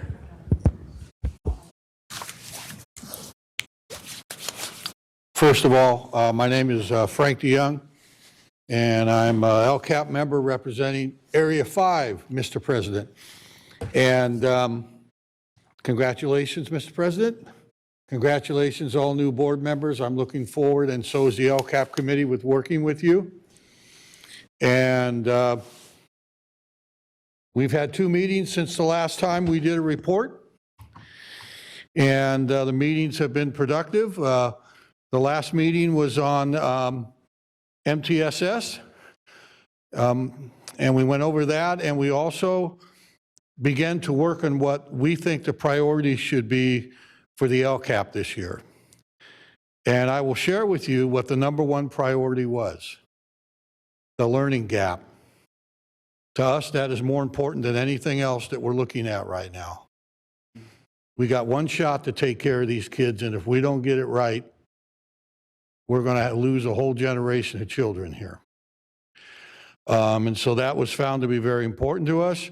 We had a meeting with the superintendent. We understand the importance of data and needing data and being able to tie it to academic outcomes. So we see that as something that is important as well. Now, how feasible it is to get all that data and tie it, that's another story, and that's for the district to work on. Other than that, I guess the challenge would be to ask the new board members in their areas, if they don't exist, we should have 16 members on that committee. We currently do not. So if it's at all possible, we would like to get a full committee, because it's really important that all areas are represented in that committee. And so with that, that's the report. We will be meeting again in January. And that's our plan going forward. We're working on our schedule. We're going to be, the district has hired a new LCAP director, is my understanding. And so they will be coming on board, and we will be meeting with them and starting to work out the working relationship and how we're going to go about going forward. Thank you for your time. I wish you all a happy holiday. And thank you again. Thank you so much, Frank. Terrence, are you here for AAAB? But your public comment. Okay. So seeing we have one public comment to this, we'll call Mr. Gladney up, and then we'll open it up to my colleagues if they had any discussion. In this space, as a community member, also as a member of other committees like BAAB, I've asked for specific data about MTSS, which was presented to us. The data wasn't presented, but the topic was. In this space, as a community member, I've asked for basically any semblance of a return on investment, right? We're in cohort 3. We continue to pour resources into this specific framework. And my questions are around the impact on specifically the populations which we're supposed to uplift and give equitable outcomes, so that we just know as we move along in this process, is there any semblance that those students as the teachers are undertaking this transformative, high quality instruction, are we seeing outcomes even creep up a little bit? And I understand it can't be possibly directly correlated, but I would assume that if we're changing the mindsets of teachers at these school sites, we should see something. I've asked from the presentation when Joyce Austin and I presented for BAAB, was told the MTSS presentation that succeeded that would provide answers to the questions we asked about racist incidents at different school sites and impact on students. That did not happen. I've asked again specifically for data, if we are a data-driven district and we're focusing and prioritizing the outcomes for specific students, what are the mechanisms that we're using as we are rolling out and pouring more resources into frameworks such as this? Not necessarily to say, do they work, because we know that they do. We heard about, the community schools, process and program. If implemented correctly, we know that they work. So my questions are around our implementation. Are we doing it with fidelity in the way that it's intended? And can we glean from the way that we choose to implement it outcomes? Because I didn't get those questions answered in this space as a community member, I asked them as an LCAP PAC member, and they weren't even presented to the team that was presenting the presentation to us. So I guess I return that to you guys and uplift the importance of governance, not only in this space, so that when we ask questions, we have a mechanism to get them answered here, so I don't have to carry them into other spaces. But then further, from the top down all the way to the school site, whatever the committee, whatever the space that a person comes for, whether it's community member, parent, how do we get answers and how do we get the data that we're seeking, because it comes from a place of wanting to speak and uplift, our Thank you, Mr. Gladney. Thank you. For your time. We have Member Villa. Okay, then we have Member Jean. Thank you for letting us know about LCAP. I know that we've got a lot of information coming our way as newbies, but I'd love a list of our current LCAP members and the areas so that we can get to work on making sure that you are fully staffed. Super, super important. And then I kind of have a larger comment question. I've noticed that our communications are agendized so late, and that seems, I would love to see that our employee organization reports and our advisory committees are given a chance to speak to us earlier on the agenda, because asking them to wait through the entire meeting when we go so late, asking a student advisory council to be here this late when they need to be at school tomorrow is concerning to me. So there's just, I don't know what the process is to talk about shifting the agenda, but I would love to see these communications be earlier on our agenda. Okay, thank you for that, Member Jean. We would like that too, by the way. Great. Seeing there's no other board comment around the subject, we're going to go into 10.3, Superintendent's Report. Thank you, President Rhodes, and I'll be very brief here given the late hour. I, of course, also want to just thank and welcome our new board members, Members Jean, Kayada, and Singh. Tonight, as you know, is our only board meeting for December as we get closer to the winter break. And although our schools will be closed starting next week, or as of Friday the 23rd and all the way through January 6th, I do want to remind our community that our Nutrition Services Department, through our central kitchen, will be working to feed our students and community with curbside food distribution. One event on Wednesday, December 28th from 9 to 10 a.m. at 5 of our school sites. And of course, we will post this and make sure that our social media outlets are promoting this throughout our community. But just for the purposes of mentioning it now, so that people can put that on their calendars, those 5 sites are Bowling Green, John Still, Pacific, Sequoia, and Wilsey Wood. The food boxes will be provided by the Sacramento Food Bank, and they will be available for all students, staff, and our community.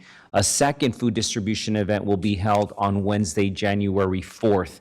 Again, we will make sure that we're promoting this very widely. Also want to remind our community that we, and we mentioned it a little bit, we're in the process of adopting new instructional materials for history and social sciences starting 23-24. Our teachers, students, and parents and guardians have the opportunity, and I encourage you to review and provide input about those materials being considered for adoption, and we absolutely want your feedback.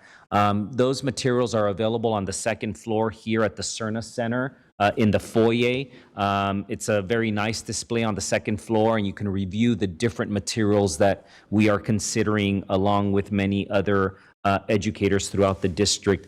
Of course, we will be very careful in our selection as we evaluate with great care so that they in fact support the adopted courses of study and meet curricular goals that we have. Another important date that will be occurring after we return from winter break is the opening of kindergarten registration, which is on Tuesday, January 10th. To be eligible to register for kindergarten for the fall of 2023, children must be 5 years old on or before September 1st of 2023.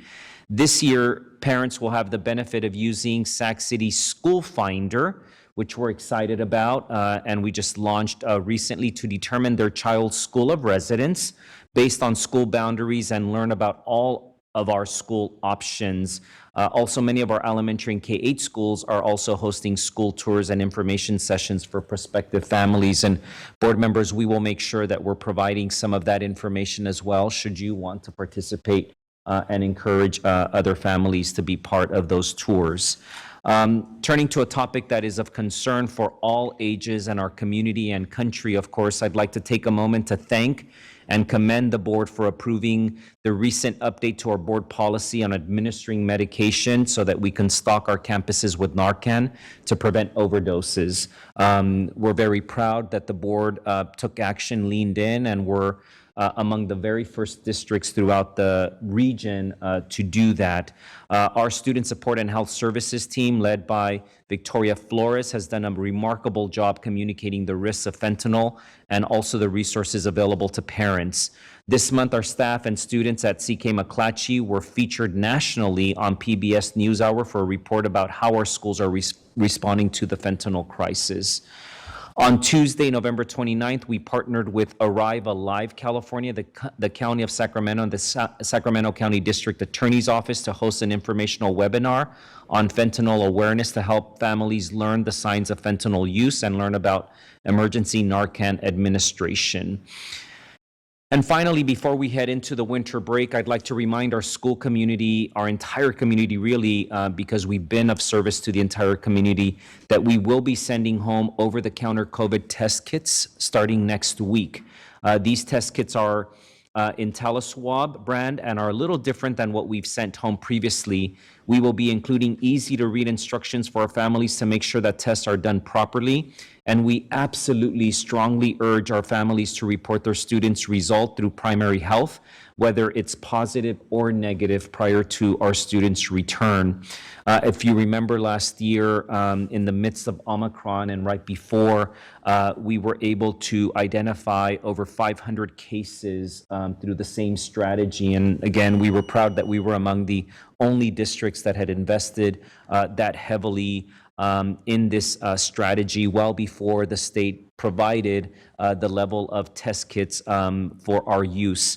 And the last thing related to that, of course, is today is Thursday, and so we're monitoring every Thursday CDC county level updates around COVID, and Sacramento remains in the medium level. This means that we will continue to be strongly recommending masking, but not requiring them through the last day of school on December 23rd. We will continue to monitor the COVID level throughout the winter break and communicate any changes to the families. Although we're still a week away, I do want to wish all of our families a safe holiday season, and we look forward to continuing to serve everyone in Sac City Unified. Thank you, President Rhodes. Thank you, Superintendent. Now we're going to President Report, 10.4. I would just like to say this has been a very eventful day here at Sacramento Unified School District, but also we want to share out some events that are happening in our district. On December 20th, there is a student council elections and speeches at Parkway Elementary School. I invite my colleagues to come hear future leaders talk about what they want to see better at their school and present their case for being on the student council. Also, December 17th, this Saturday, we have Breakfast with Santa at John Still. I will be Santa Claus, and I also encourage all my colleagues, my LCAP representative, also to come out and enjoy some pancakes and some good times with families there at John Still. That concludes my first president report, very short, but next one we'll get it a little bit longer for you guys. Now we have student member report, 10.5. I have nothing to report. Okay, information sharing by board members. Member Phillips. Vice President Phillips. Okay, thanks, President Rhodes. I had the pleasure of not participating, but observing a family home visit. That is something that we just need to keep in mind, that It's extremely instrumental in keeping families together. What I saw was not just teachers coming to a home to visit students. They came to visit the whole family. They had history. Oh, I had you in kindergarten and blah, blah. It was this entire world that opened up. So, I mean, as a social worker by trade, I do understand that that connection with our educators and our students is really important. I also want to let you know that January 21st of 2023, we'll be painting murals at Father Keith B. Kinney. I'm very excited about it, but I'm putting out the call for folks who know how to paint murals because we need some extra folks who can paint murals. So my email address is on the website for Sacramento City Unified School District, and you can send me your name and I can connect you with who you need to be connected to because we're looking for local artists right now. It costs a lot to paint, so keep that in mind. January 21, it's a Saturday. Please come out to Father Keith B. Kinney. Thank you. Amazing. And then also, it would be amazing if all board members could have access to the parent teacher home visits. I think that is something that board members should be able to see. So I look forward to other board members experiencing like you did, Vice President Phillips. Do we have any other sharing out for board members? Okay, before we go to our consent agenda, I would like to pull item 11.1H, number 6 and 8 for a conversation. 6 and I think it was 6 and 8, was it not? 6, 7, and 8. 6, 7, and 8. My apologies. Yeah. Okay. Okay. Perfect. And so, do we have? He's not here. Okay. So I believe you're pulling 6, 7, and 8 from 11.1H. yes, Not for discussion. You're not for just pulling pulling them it. Yeah, off of the consent. for it to have the vote. And then you can vote on the remainder of the consent calendar, excluding items 6, 7, and 8 from 11.1H. Thank you for the clarification. You move to that? Yeah. Okay. Do we have a second? Yes. No, I did not second. Yes. Yes. Yes. Okay. Just one, being very, very picky. I did not attend the May 5th, 2022 board meeting, and we're approving the minutes of that meeting. And I don't feel comfortable approving since I was not there. So should I just abstain? Because I don't necessarily want to halt the rest of the work. Right. I just don't want to approve the minutes since I wasn't in the meeting. Would you want me to, okay, I would like to pull 11.11 or 1L, 11.1L. Okay. Do we have a second for 11.1L? Second? Okay. So we have a motion to move the agenda except for 11.1L and 11.1H, 6, 7, and 8. Okay. Oh, you're nailing it. So I will move that. Do we have a second to that? We already have a motion. President, We had a motion for the first one to approve yours, and she added to that. And so then I'm moving to. Okay, thank you. And we have a second. Okay, roll call vote. Member Villa? Aye.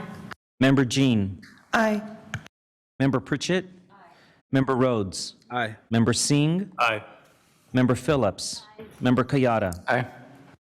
Okay, now we're going back to the approval of minutes. Can we have a roll call vote around approval of minutes? I'll move to approve. And I'll second. Roll call vote. Student preferential vote. I apologize. Aye. Member Villa? Aye. Member Jean? Abstain? Member Pritchett? Member Rhodes? Aye. Member Singh? Abstain. Member Phillips? Member Kayada? Aye. Okay, motion passes. Now we're moving to 11.1H, items 6, 7, and 8. No. Number 6, 7, 8. Those have been removed. Those are removed.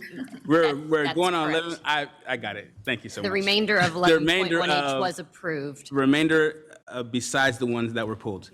I will move that forward. It's already been voted on, so there's nothing left to vote Está on. The bien, consent está bien. calendar. Okay. Do we need to officially table what we pulled, or is it? It's already tabled. Okay, we're good. That's what I was checking on. Thank you guys so much. Now we will go to item 12.0, business and financial information, 12.1 actually. 12.1? Okay. That's you guys, yeah. Good evening again. This is just presenting or receiving information for our month 2, ending Friday, October 21st, 2022, as well as the purchase order board report. Thank you. Received. And then future board meeting dates and locations.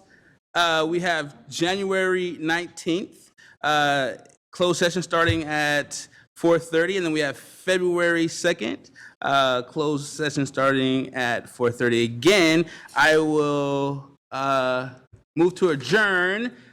Student preferential. Yes, let's get out of here. You see all say aye? Aye. Meeting adjourned. No, we are not going back into close. No. So we're actually.